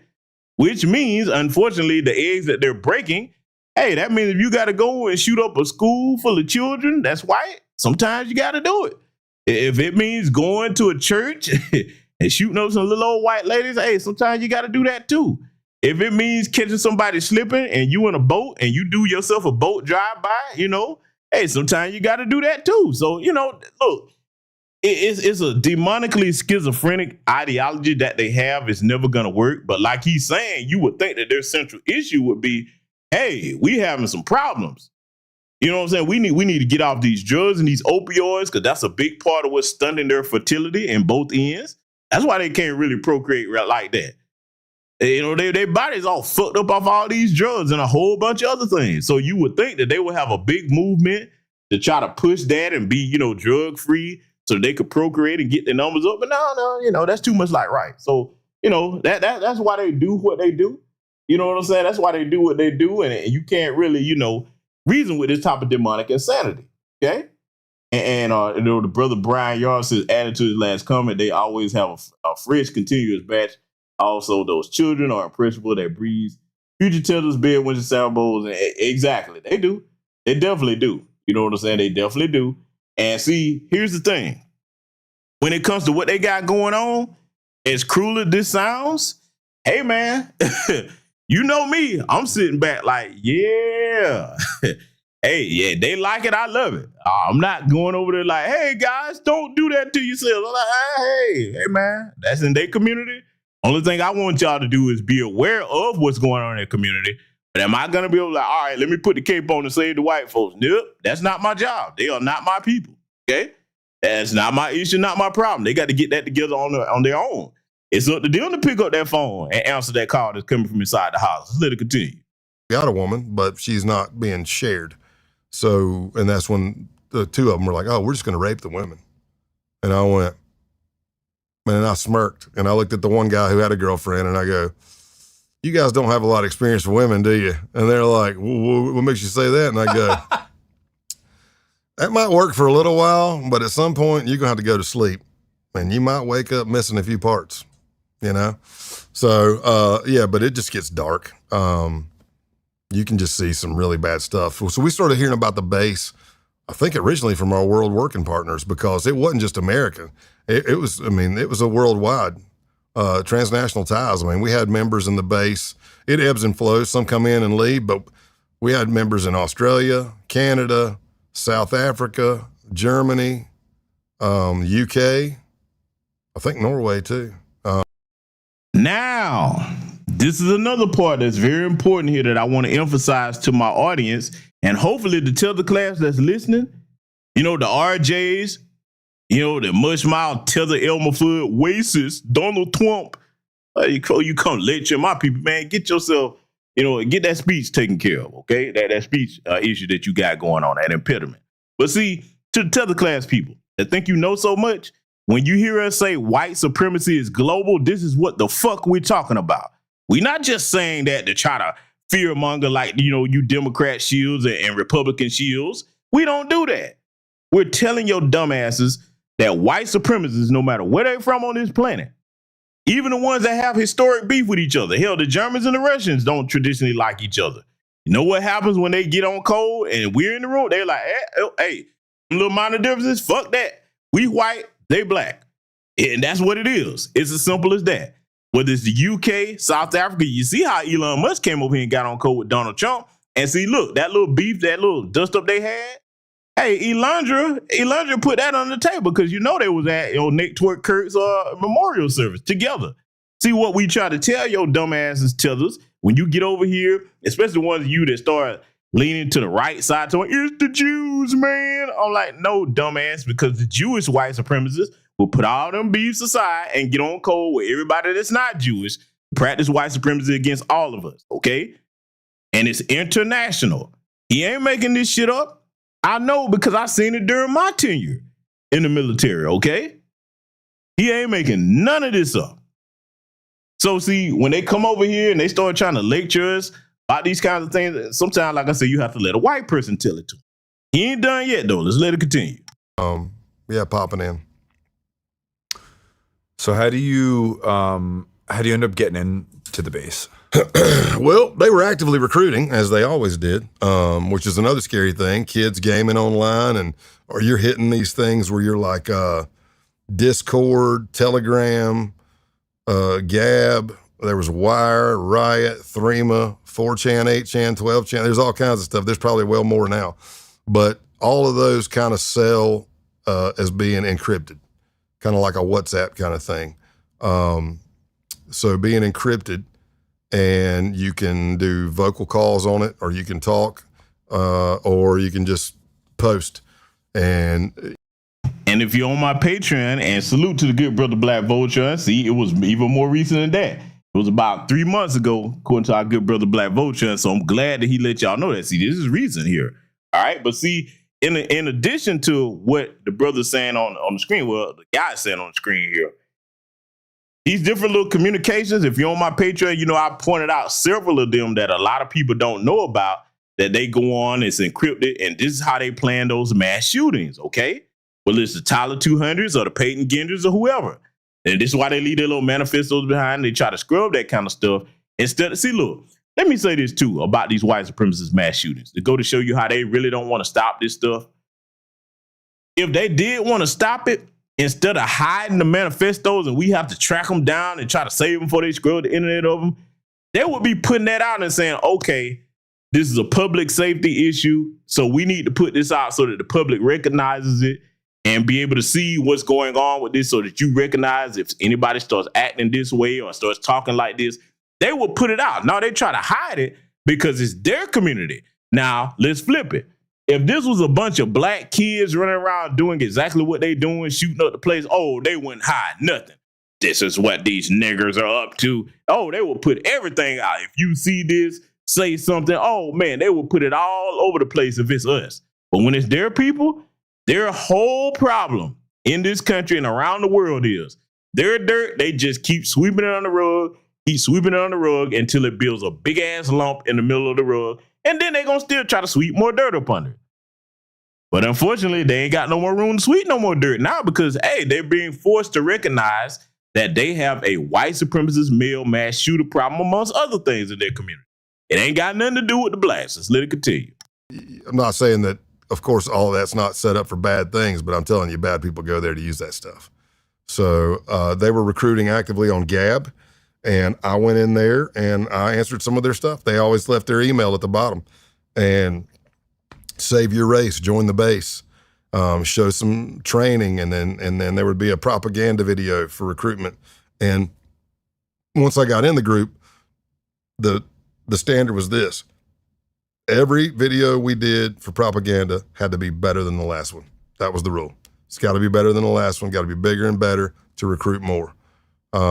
So I answered, and after about a week or so of going back and forth in emails, being drilled and grilled on all kinds of things, I'm answering them, and then I was told to download the Wire app and hit their moniker, and I got my moniker, and I ended up doing, it was the July of 2019, I did about an hour and 15-minute panel interview on Wire. I mean, it's probably like I counted like 4 or 5 voices. I knew the leader's voice. He went by the monikers Roman Wolf and Norman Spears. Roman Wolf and Norman Spears. His real name is. Now, I want y'all to pay attention to this part where he's describing this recruitment process, because see, everything that he's saying right now, and look, it was his job as a part of a government agency to infiltrate these particular white supremacist groups. Every agency in the state knows about what he's talking about. So now, instead of them trying to focus on that, they run around sending the National Guard to predominantly black areas when they ain't sending them to Utah. They ain't sending them in none of these places where these white supremacist mass shooters have occurred. You notice that? You notice that? See, this is why they can't solve their problems. Our good sister Mrs. L has another question. She says, brother GPS, why is this guy okay showing his face? I would assume he's being threatened once exposed. Well, here's the thing. Chances are he's retired, more than likely, and he's not, being used, you know what I'm saying, anymore. Because if he was still active, I'm pretty sure he is retired. Because one of the things about, operatives like that, they don't show their faces if they're active. So at this point, he probably retired. It's like, hey, if you come bringing something my way, come on with it. You know what I'm saying? So I would assume that's the case, because that would definitely compromise him if he was to try to go undercover by regular means. Now, I will say this. I've shown this on my Patreon as well, and I've covered it in several broadcasts over the years. Today, they do have sophisticated technology. Y'all seen these different facial masks where they can come out with. And look, the ones that they show in the public, let me tell you something I know firsthand. Whether it's the CIA, the FBI, the NSA, okay, look, even in special operations groups in the military, and some people ain't gonna like me saying this, the stuff that they have as far as like facial prosthetics, it is so realistic that you would not be able to tell. It ain't like that stuff where it look like some Halloween costume out of store. No, you would not. I'm talking about to the touch of it, to the way you're able to move your lips. Now, it would have to be professionally applied on you. You know what I'm saying? But they do have things where like, hey, they can make people look however they want them to look. It's quite impressive. In fact, the business, I have articles on my Patreon and, information over there about that for those of you that are over there. In fact, the business, I'll try to post that in a community group chat for the Black Ocean Zone 2-tier over there so y'all can look at that. I'll try to do that tonight after this broadcast so you can read up on the guy that invented that particular technology, because it's gotten much more advanced over the years, okay? So, that's, I would assume, but in his case, though, to answer your question again, I would assume that he's retired and probably no longer operates, as far as infiltration capacity. If he is still working, it's probably like some behind the desk stuff. But yeah, at this point, trying to go back in after he's showing his face, that wouldn't be wise at this point. It wouldn't work because they would recognize us. Let it continue. Ronaldo Nazzaro, an American citizen, Army, Intel, had some kind of contracting job with the Department of Justice at one point. Villanova grad, but somewhere in there took a radicalization turn, and now resides in St. Petersburg, Russia, with a Russian wife and Russian kids. And I would bet, even though I'm retired, I would bet he's still on a no-fly list. But yeah, they would always say, well, he's not the leader. There's no leader in the Bay. He was clearly the leader. I mean, he was the leader. I mean, he would hit me on the side. You've been a. And one of the things about, because that's some good questions my sister's asking here. She's saying he would think he would be worried about his family. Let me tell you something.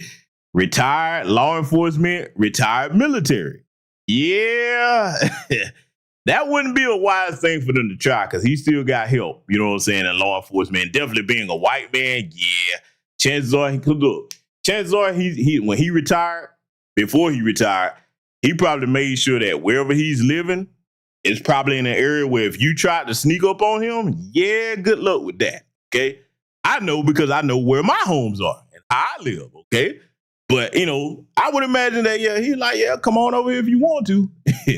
So, he probably ain't worried about that too tough, you know what I'm saying? Because, again, being with white folks that are in law enforcement, they're a close-knit group, you know what I'm saying? So, he ain't probably worried about that too much. But, I definitely will understand why anybody would be concerned with that.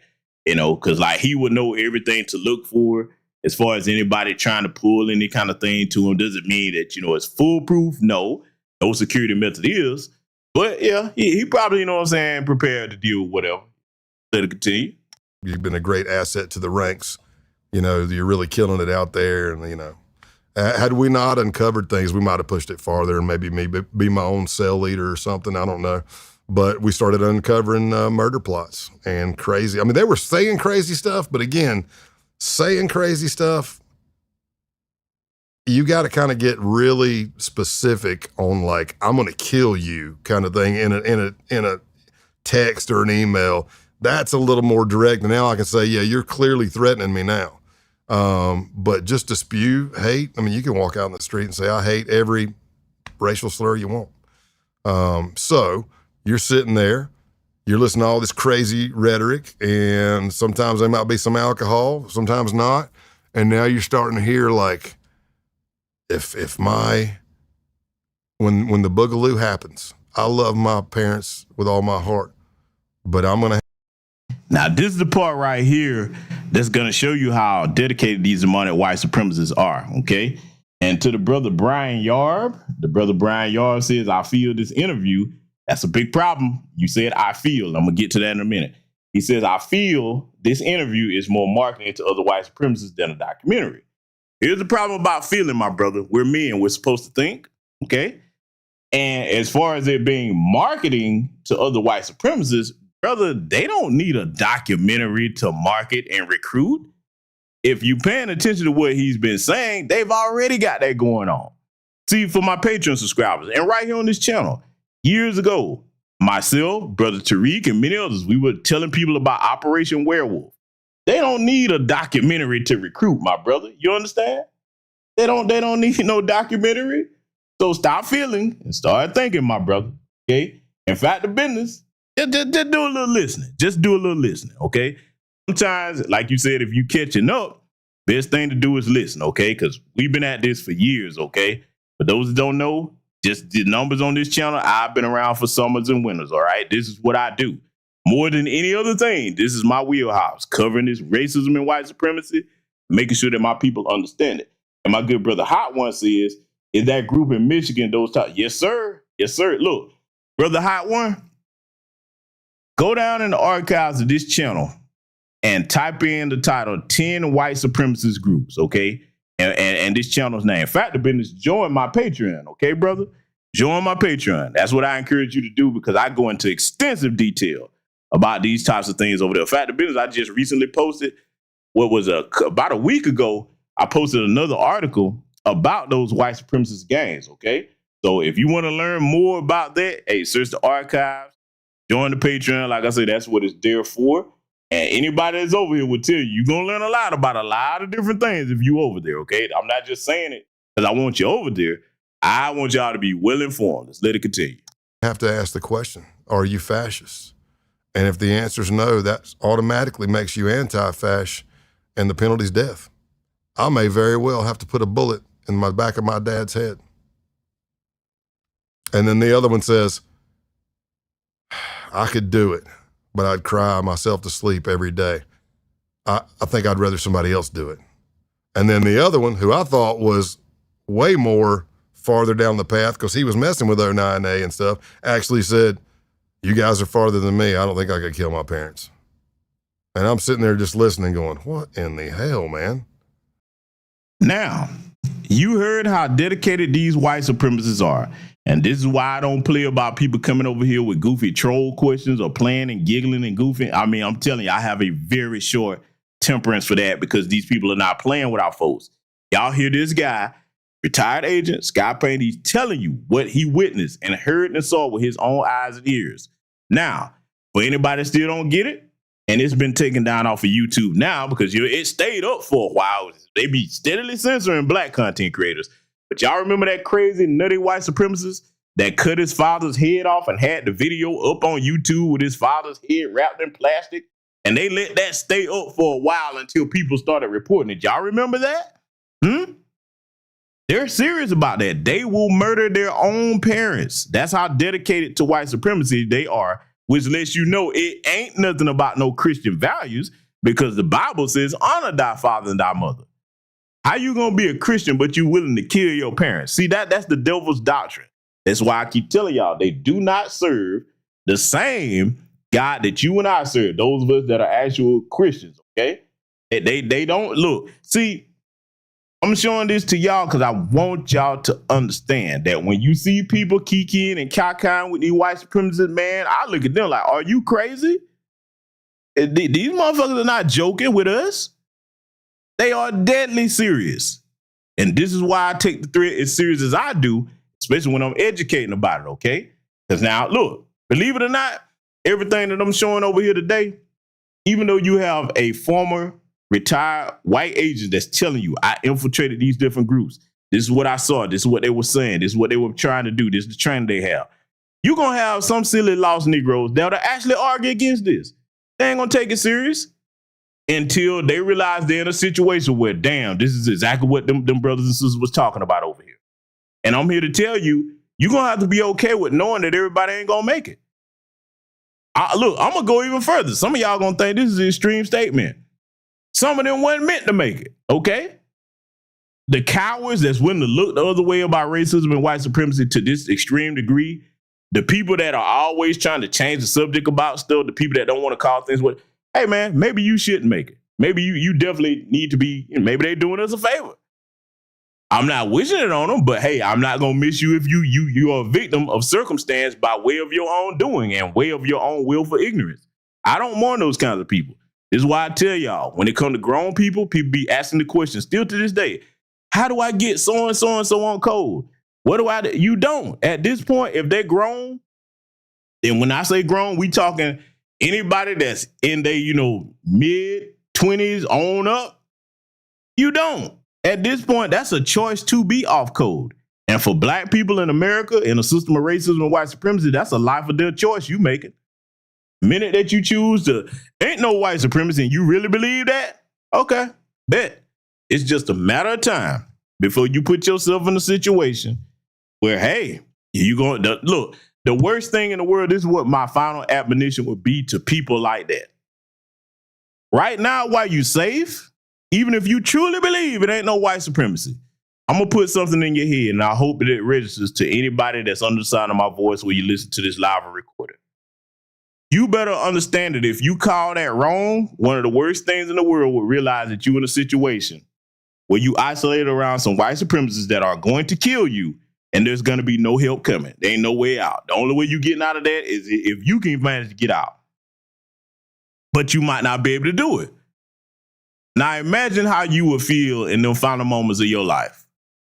What I do this for is to make sure that most of my people over here, I'm making sure that you don't be that person and you teach your children not to be that person. Let it continue. Would you say that if your dad was sitting here right now? That's what I'm saying. Like, what are we? And then if you want to say, oh, they're just kids going through a phase and they're spewing shit. Okay. But then they took overt acts in furtherance of those crimes. Scouting houses, going by the house, looking to where they thought an Antifa couple lived.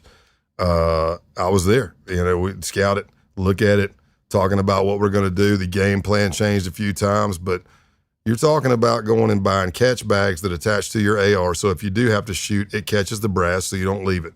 You're talking about using a... And since he's mentioning it now, this is what I didn't mention in my last broadcast by name, because I didn't really want to put people up on that. But yes, a brass catcher is a real thing, okay?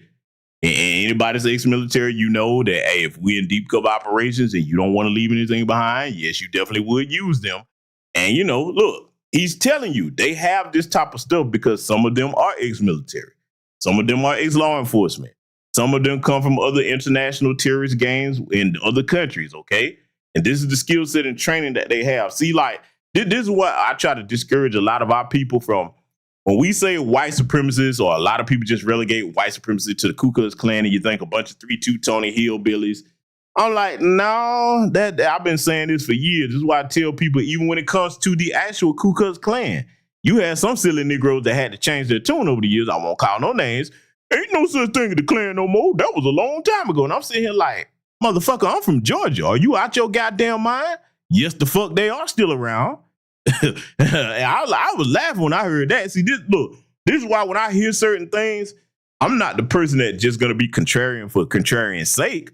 If I hear something that's incorrect and I know it, I'm like, no, don't go telling people that, especially if you have a larger platform. I'm like, no, you are incorrect. You putting people's lives in danger.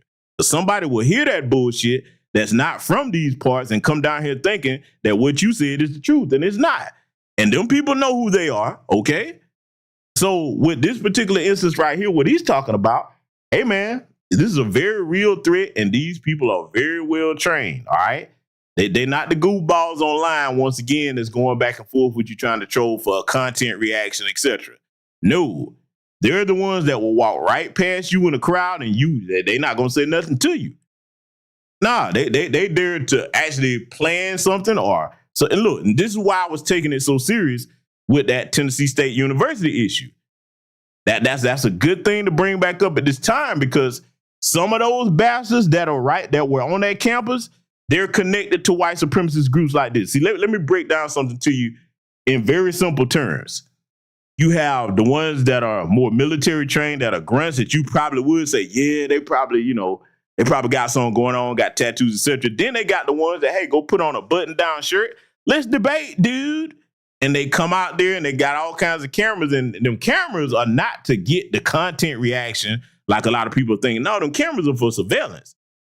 Okay, this is where the security guards are. This is how the structure of the campus is made, etc. They're using that to plot and plan. All right? I just want y'all to understand that these types of movements have many working parts, and all of them are not easily recognizable to the untrained eye or the black person that just ignores everything like this guy's talking about here. Let's get back to it. Revolver, using a silencer so no brass is ejected. You're talking about research that has been done to the point to where we're going to leave all of our electronics at a campsite. We're going to go to a pay-by-the-hour motel. We're going to scrub ourselves, make sure there's no dead flake skin that can come off. And the brother Dad Miller TV brought up a very good point. That group that you talking about, that was Vanguard America. I remember that story too as well, my brother. They caught him with a truck full of weapons. They talked about it, like you said, short term on the news, and then you ain't hear no more about it the next week. They went back though. What about the blacks? Because that's what they always have to do, and this is why they ain't gonna never pick up that phone call and answer it. Okay? Because see, look, they could have put a clamp down on this a long time ago if they gave their own demonic domestic terrorists, because that's what they are. If they focus on them with the same scrutiny that they do black people, oh, they would have shut this down a long time ago. Do y'all understand over the years, over here, and I put this on Patreon as well, over the years, y'all know I've exposed several different types of surveillance systems that they use specifically to monitor black people. I put y'all up on Hailstorm. I've told y'all about how Prism operates and other systems like that, that the successors to it, all right, and where they've been involved and where they're going as far as like pinpointing things. So see, when you hear people like Brother Tariq talk about how they have all this stuff in crystal clear 4K footage when something looks funny, but yet when something happens to a black person and all these lynches occurring, can't nobody find no footage, he ain't saying that because he's paranoid. He ain't saying that because he don't know what he's talking about. No, he's on point with that. Him and anybody else that's bringing that up, okay? Because see, you have a lot of people that, for whatever reason, or whatever their personal grievances are against any person in new black media spaces, they just want to argue for the sake of arguing instead of saying, okay, let me hear what that brother or sister's saying. Let me think about it, do some research, and see if it makes some sense. You see what I'm saying? See, over here, we try to encourage you to not just listen, but to, hey, take in the information, do your own research, and then you may find something in the initial reporting that we give you all that we probably missed. The whole point of us doing the work that we do is to make sure that people are aware of these threats and make sure that you know that, yes, they're in your state, in your city, near you. So sometimes, with all these things occurring, like the unfortunate situation where these brothers and sisters are being found, most of the brothers strung up on these trees. You know who's up to that, who's doing that, and who's up to that right there with our people? It's these white supremacist groups. And they are very skilled at catching isolated black people or luring them into situations where they can do harm to them like that, okay? And a lot of them are clicked in with law enforcement. So as far as covering up a murder, it's easier. Remember the broadcast of what I did? What was it now? About 2 weeks ago, where I played for y'all that recording where they had that racist, anti-black racist sheriff sitting in a room full of white people talking about they got ditches dug out back here and talking about lynching black folks over a dispute between two white guys. They talking about doing this to black people, huh? See, this is why I try to play y'all things like I'm showing y'all footage of the Georgia State Patrol down here talking about we only kill black people. And you got that fucking fool, ABL, yes, Anthony Brian Logan, you, talking about he was speeding through Georgia and, they just pulled him over and gave it to you. They didn't do it. I'm like, man, you idiot. Basically, he was trying to imply that, the police officers down here, they ain't bad like that. I'm like, you had one encounter with the one that was friendly. The rest of them are not like that, okay? So, this, like I said, I'm just trying to give y'all some examples of how this is still a clear and present threat in 2025. These people have not changed. Black person that fools themselves into going along talking about America's not a racist country, you're playing with your life. Let it continue. Vaseline on facial hair, balaclavas so nothing drops. Like hazmat, you're going to tape your sleeves to your gloves. your pants to your boots.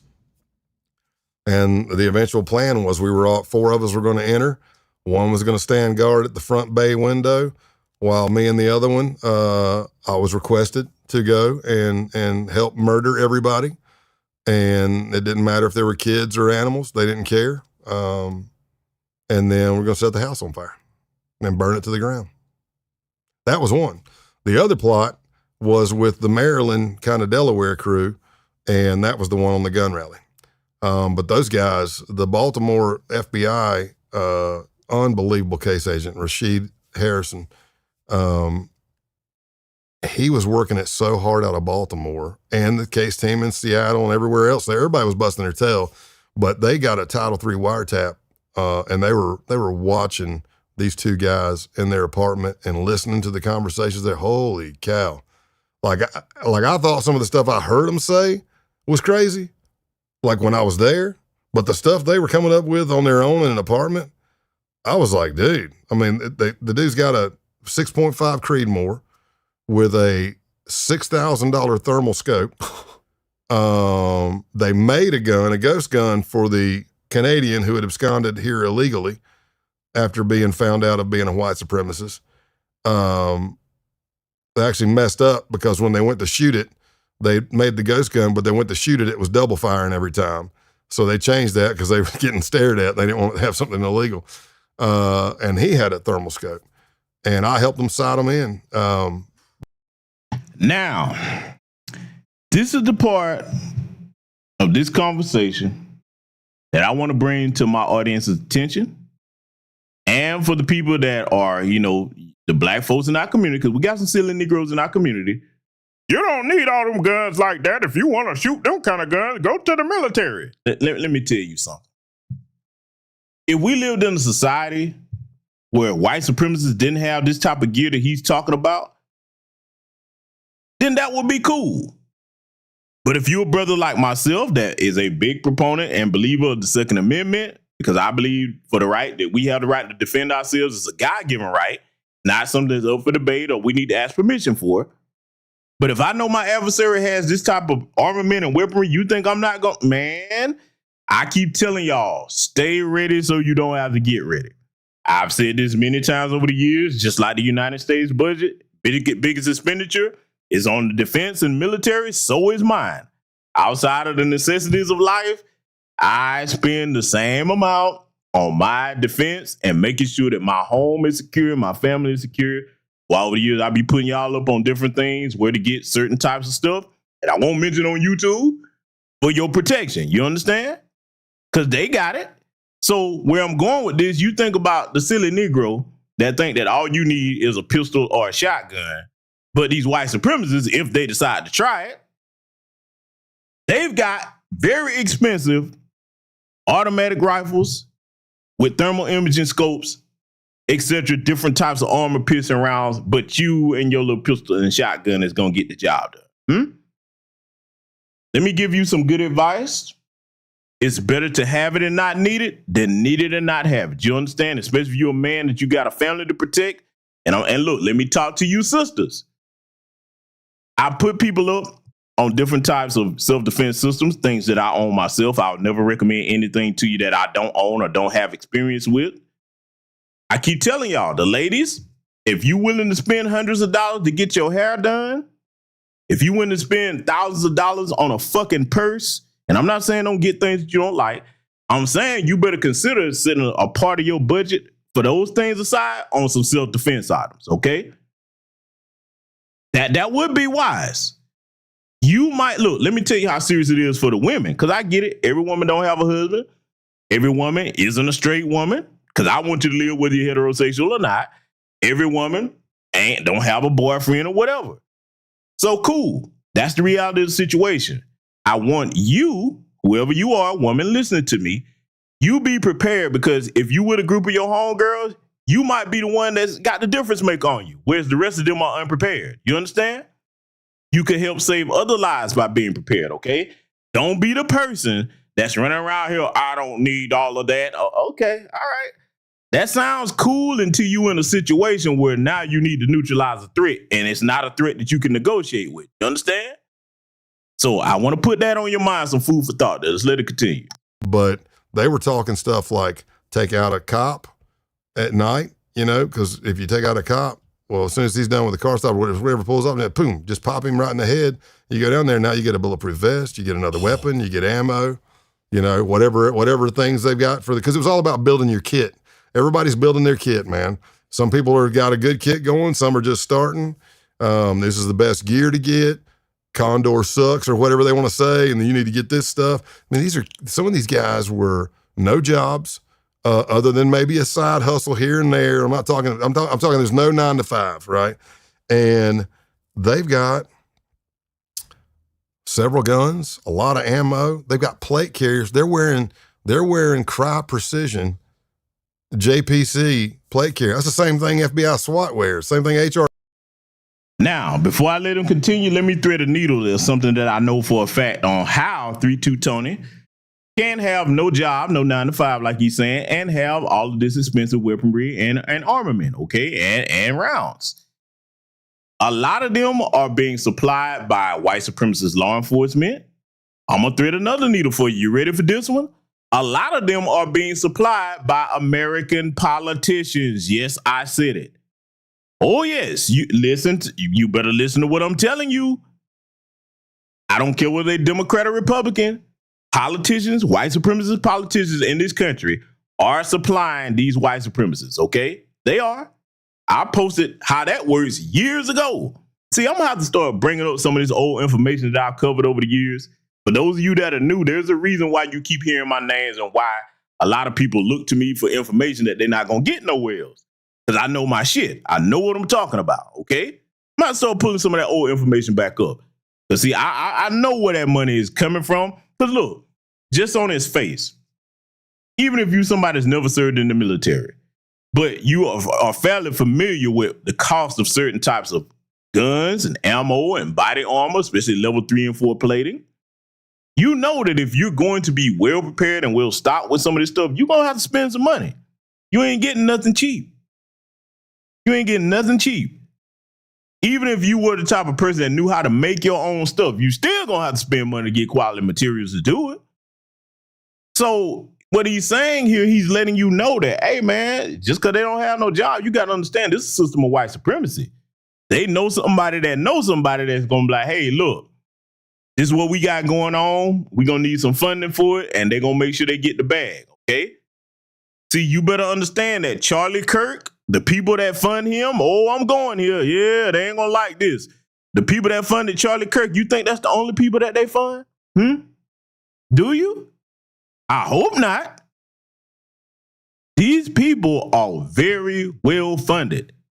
This is why over the years, when you look at the different white male mass shooters, a lot of people are like, where did they get the money to have all this stuff? Remember on Patreon where I broke down that video of that psychotic transformer that went on his killing spree? I showed y'all, and I ran down how much that stuff cost, all the different types of magazine types he had, you know what I'm saying, the different ammo. I was like, man, do y'all know how much money that costs?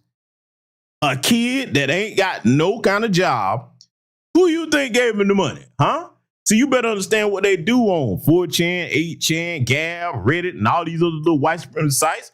They got open channels where they discuss with the people that fund them on what they need, and they give it to them. The FBI knows this too, but see, again, they're in the FBI as well. All right? In other words, let me make it super simple, but in case anybody didn't understand it, I don't know how. You got to understand that at every level side in this country, in order for them to pull off the things they're pulling off, they got to have help from people that are supposed to be, air quotes, law enforcement. Huh? That's the reality of what we're dealing with. Let's let it continue. T wears. I'm like, where did you get the money for that shit? You know? Now they didn't have any like Daniel's Defense weapons or anything, but they had good stuff. And you see all that and all that planning. And then we were able to collect evidence of them doing acts in furtherance of to appease the local solicitors or DA's office and the United States Attorney's office. And we ended up taking it down like the week of the 17th in January of 2021. Is that right? 2020. No, 2020. Sorry, COVID year. COVID was already here. Nobody was calling it COVID yet. It was 2020.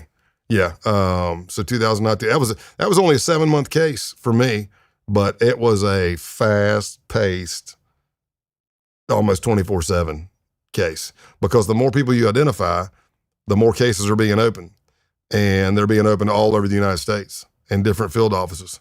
So once a month, we would get everybody, case teams and everybody on one call. There was over 100 people on the call, and you're dealing with overseas and you're dealing with this. And they ended up, that was some crazy stuff with that group, but we were able to thwart the attack.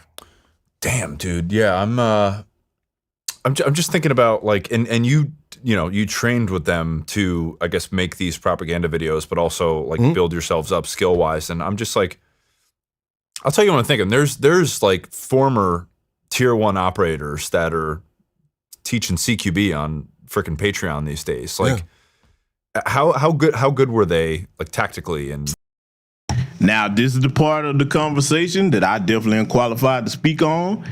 Let me tell y'all something. I'll tell you this. Some of you that know me personally, this is a part of what I do for a living. Yes, when you come out of the military, you are given a skill set and many different things that you can teach, okay? And teaching CQB is one of them. Teaching, security agencies how to do, that's one of the things we do. We train them, all right? You can have private consultations on certain things. Now, I'm going to be honest with y'all. I wish everybody was like me, but they're not. Unfortunately, ladies and gentlemen, you have some people that'll do anything for a buck, anything to get a bag, so to speak. I'm not one of them people. There's certain things that I won't teach certain people. There's certain jobs or contracts that I won't take. But everybody's not going to be like me. There's many more people that are fellow tier 1 operators, especially the white supremacists, and they're like, this is what we joined up for. Yeah, you damn right. They'll take a Peyton Gendron or a Dylan Roof or whoever, whichever one you want to name. Yeah, they'll give these kids training. See, look, but for those that think that that's far-fetched, remember, they never did disclose the identity of that federal agent that not Dylan Roof, but Peyton Gendron was in contact with. Remember that? It's been several instances over the years where that's been the case, where they found out that some of these white supremacist male mass shooters, the young ones, they were in touch with former law enforcement. And they try not to put their names out there. We have to dig that up. You understand? So see, what he's saying, he is not lying about that, man.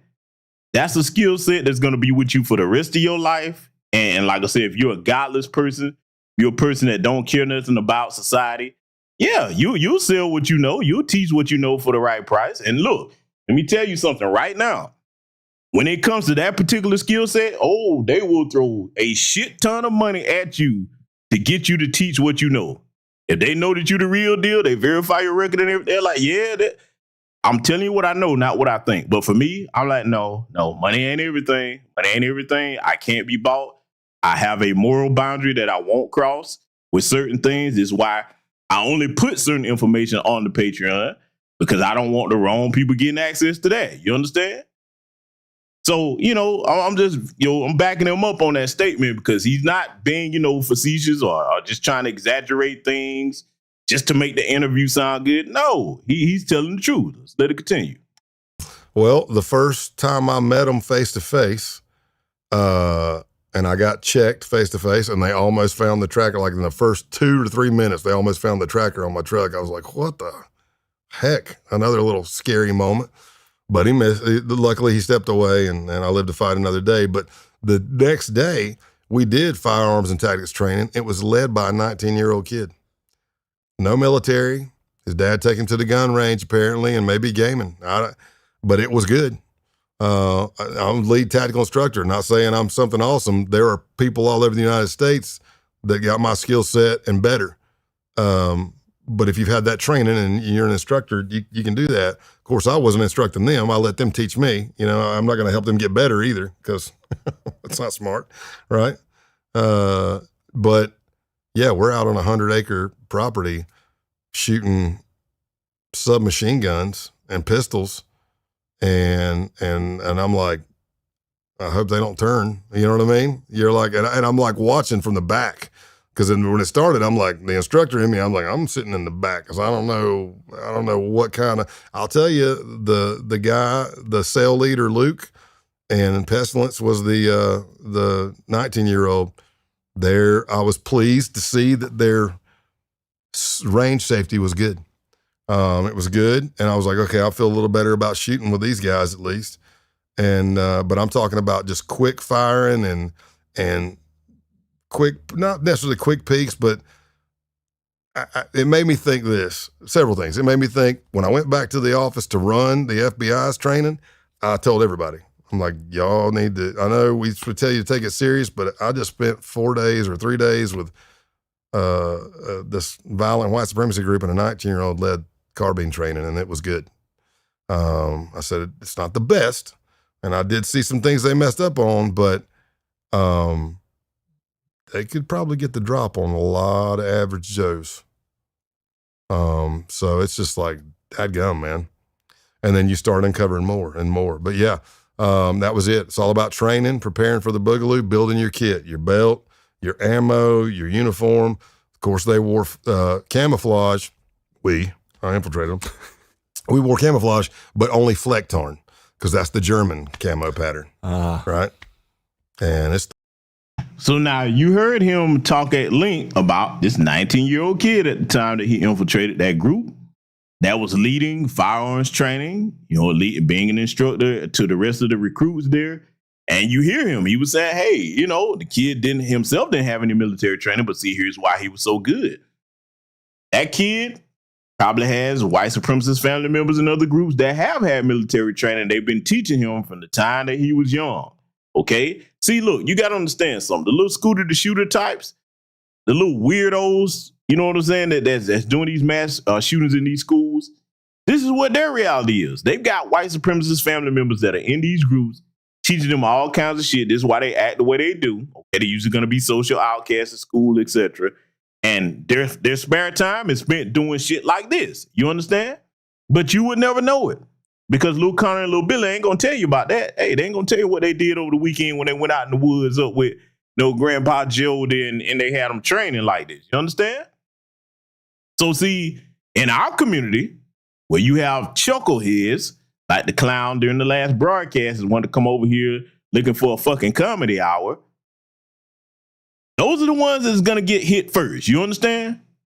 Those are the ones that's gonna get, the ones that run around. Remember the movie Friday, the first one? Huh? Where Craig told Smokey what he told him. All you do is run around all day playing, up and down the street playing. You got real life smokers in our community. You understand? That's all they do is play. At this point, separate yourself from them people. There's a time and a place to have recreation and have a good time. But when you around people like that don't prepare for look, let me tell you something, right? And if this applies to anybody in my chat room, it's better to start late than never. Don't you know that most of our people, a lot of black folks, I ain't gonna say most, a lot of our black people, I'll say a lot because that's accurate. A lot of our black people, man, if some shit hit the fan tomorrow, they not prepared to deal with no emergency at all. I'm talking just on the self-defense aspect. Never mind a natural disaster or something like that, when that's another time that an accelerationist would take advantage of things, because all you got to do is look back to Hurricane Katrina. Remember what the white supremacists started doing in that situation? So see, why I'm bringing this up is, especially if you're a man and you're the head of a household of a family, wife and children, y'all better listen to me. And I know most of you brothers are on it if you've been a long time subscriber. Mine, you are. Definitely if you're on my Patreon, you know I've covered how to set up a bug out bag. You need to make sure that you're the type of brother that while your wife and kids are enjoying what you provide for them, you need to be taking time to set things aside that they might not even know nothing about, just in case of emergency. Why am I telling you this? In the case of a natural disaster, hey, y'all survive intact. You've already got food and water stocked up somewhere, okay? You've already got ammunition. You already got Second Amendment protection. You've got things set up just in case, so that, hey, if shit hit the fan, you've got preparation measures in place. You understand? Now, you think about the man that has a family that don't take none of that serious. The only thing you do is just run around, oh, well, chances are that ain't gonna never happen to me. Okay. I would imagine, because I'm never gonna know, but I would imagine the worst thing in the world would be for a person that doesn't take that serious is to be in a situation where you realize as a man, without even saying anything, that you failed your wife and children. You failed because you didn't take it serious. You thought you could look the other way. You thought, oh, that doesn't happen here. That would never happen to me.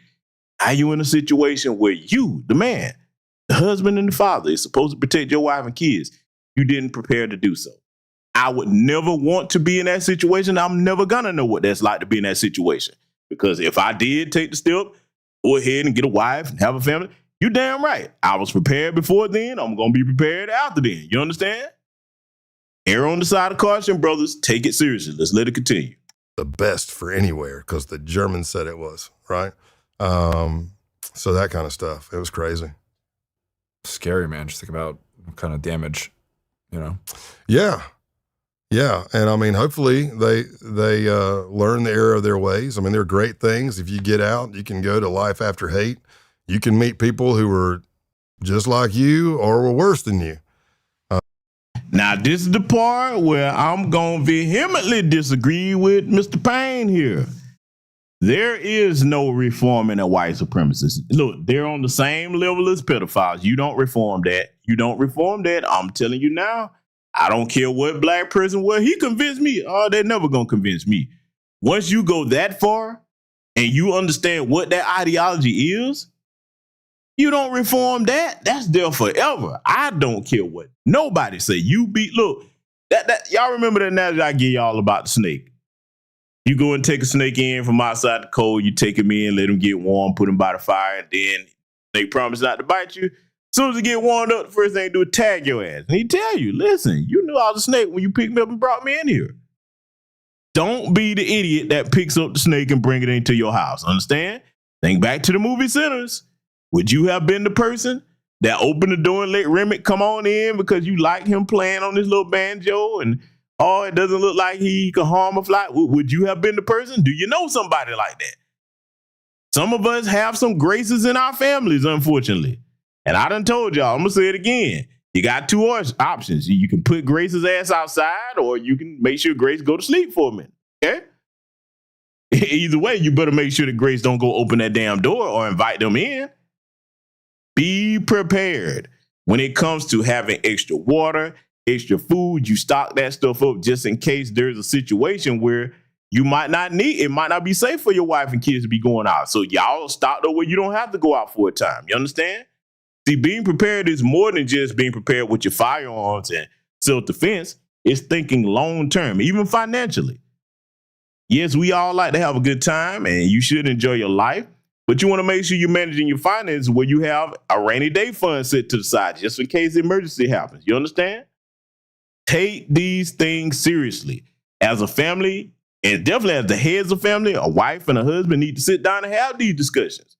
Get a protocol developed for your family in the event of some type of emergency or a threat to your family or community. Hopefully, if you're a close-knit community, you get together with other serious-minded men and women that have families and say, okay, look, let me just give it to you basic where I want my people to start thinking. You see what they tried in Tennessee with Tennessee State University. Black communities all over this country, and I'm talking primarily the foundational Black American freedmen, but on code 9, FBA brothers and sisters.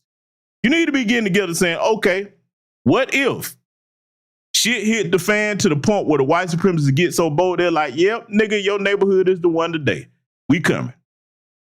Yep, we done watched you. Most of you on some bullshit. We believe it. Yeah, we believe your neighborhood is the one to test. We coming. The men definitely in the community should be like, hey, man, bro, what are we prepared to do if the motherfuckers try that here? You understand? I'm just being blunt with you. Now, what I just said, you got some nigga go, don't say that.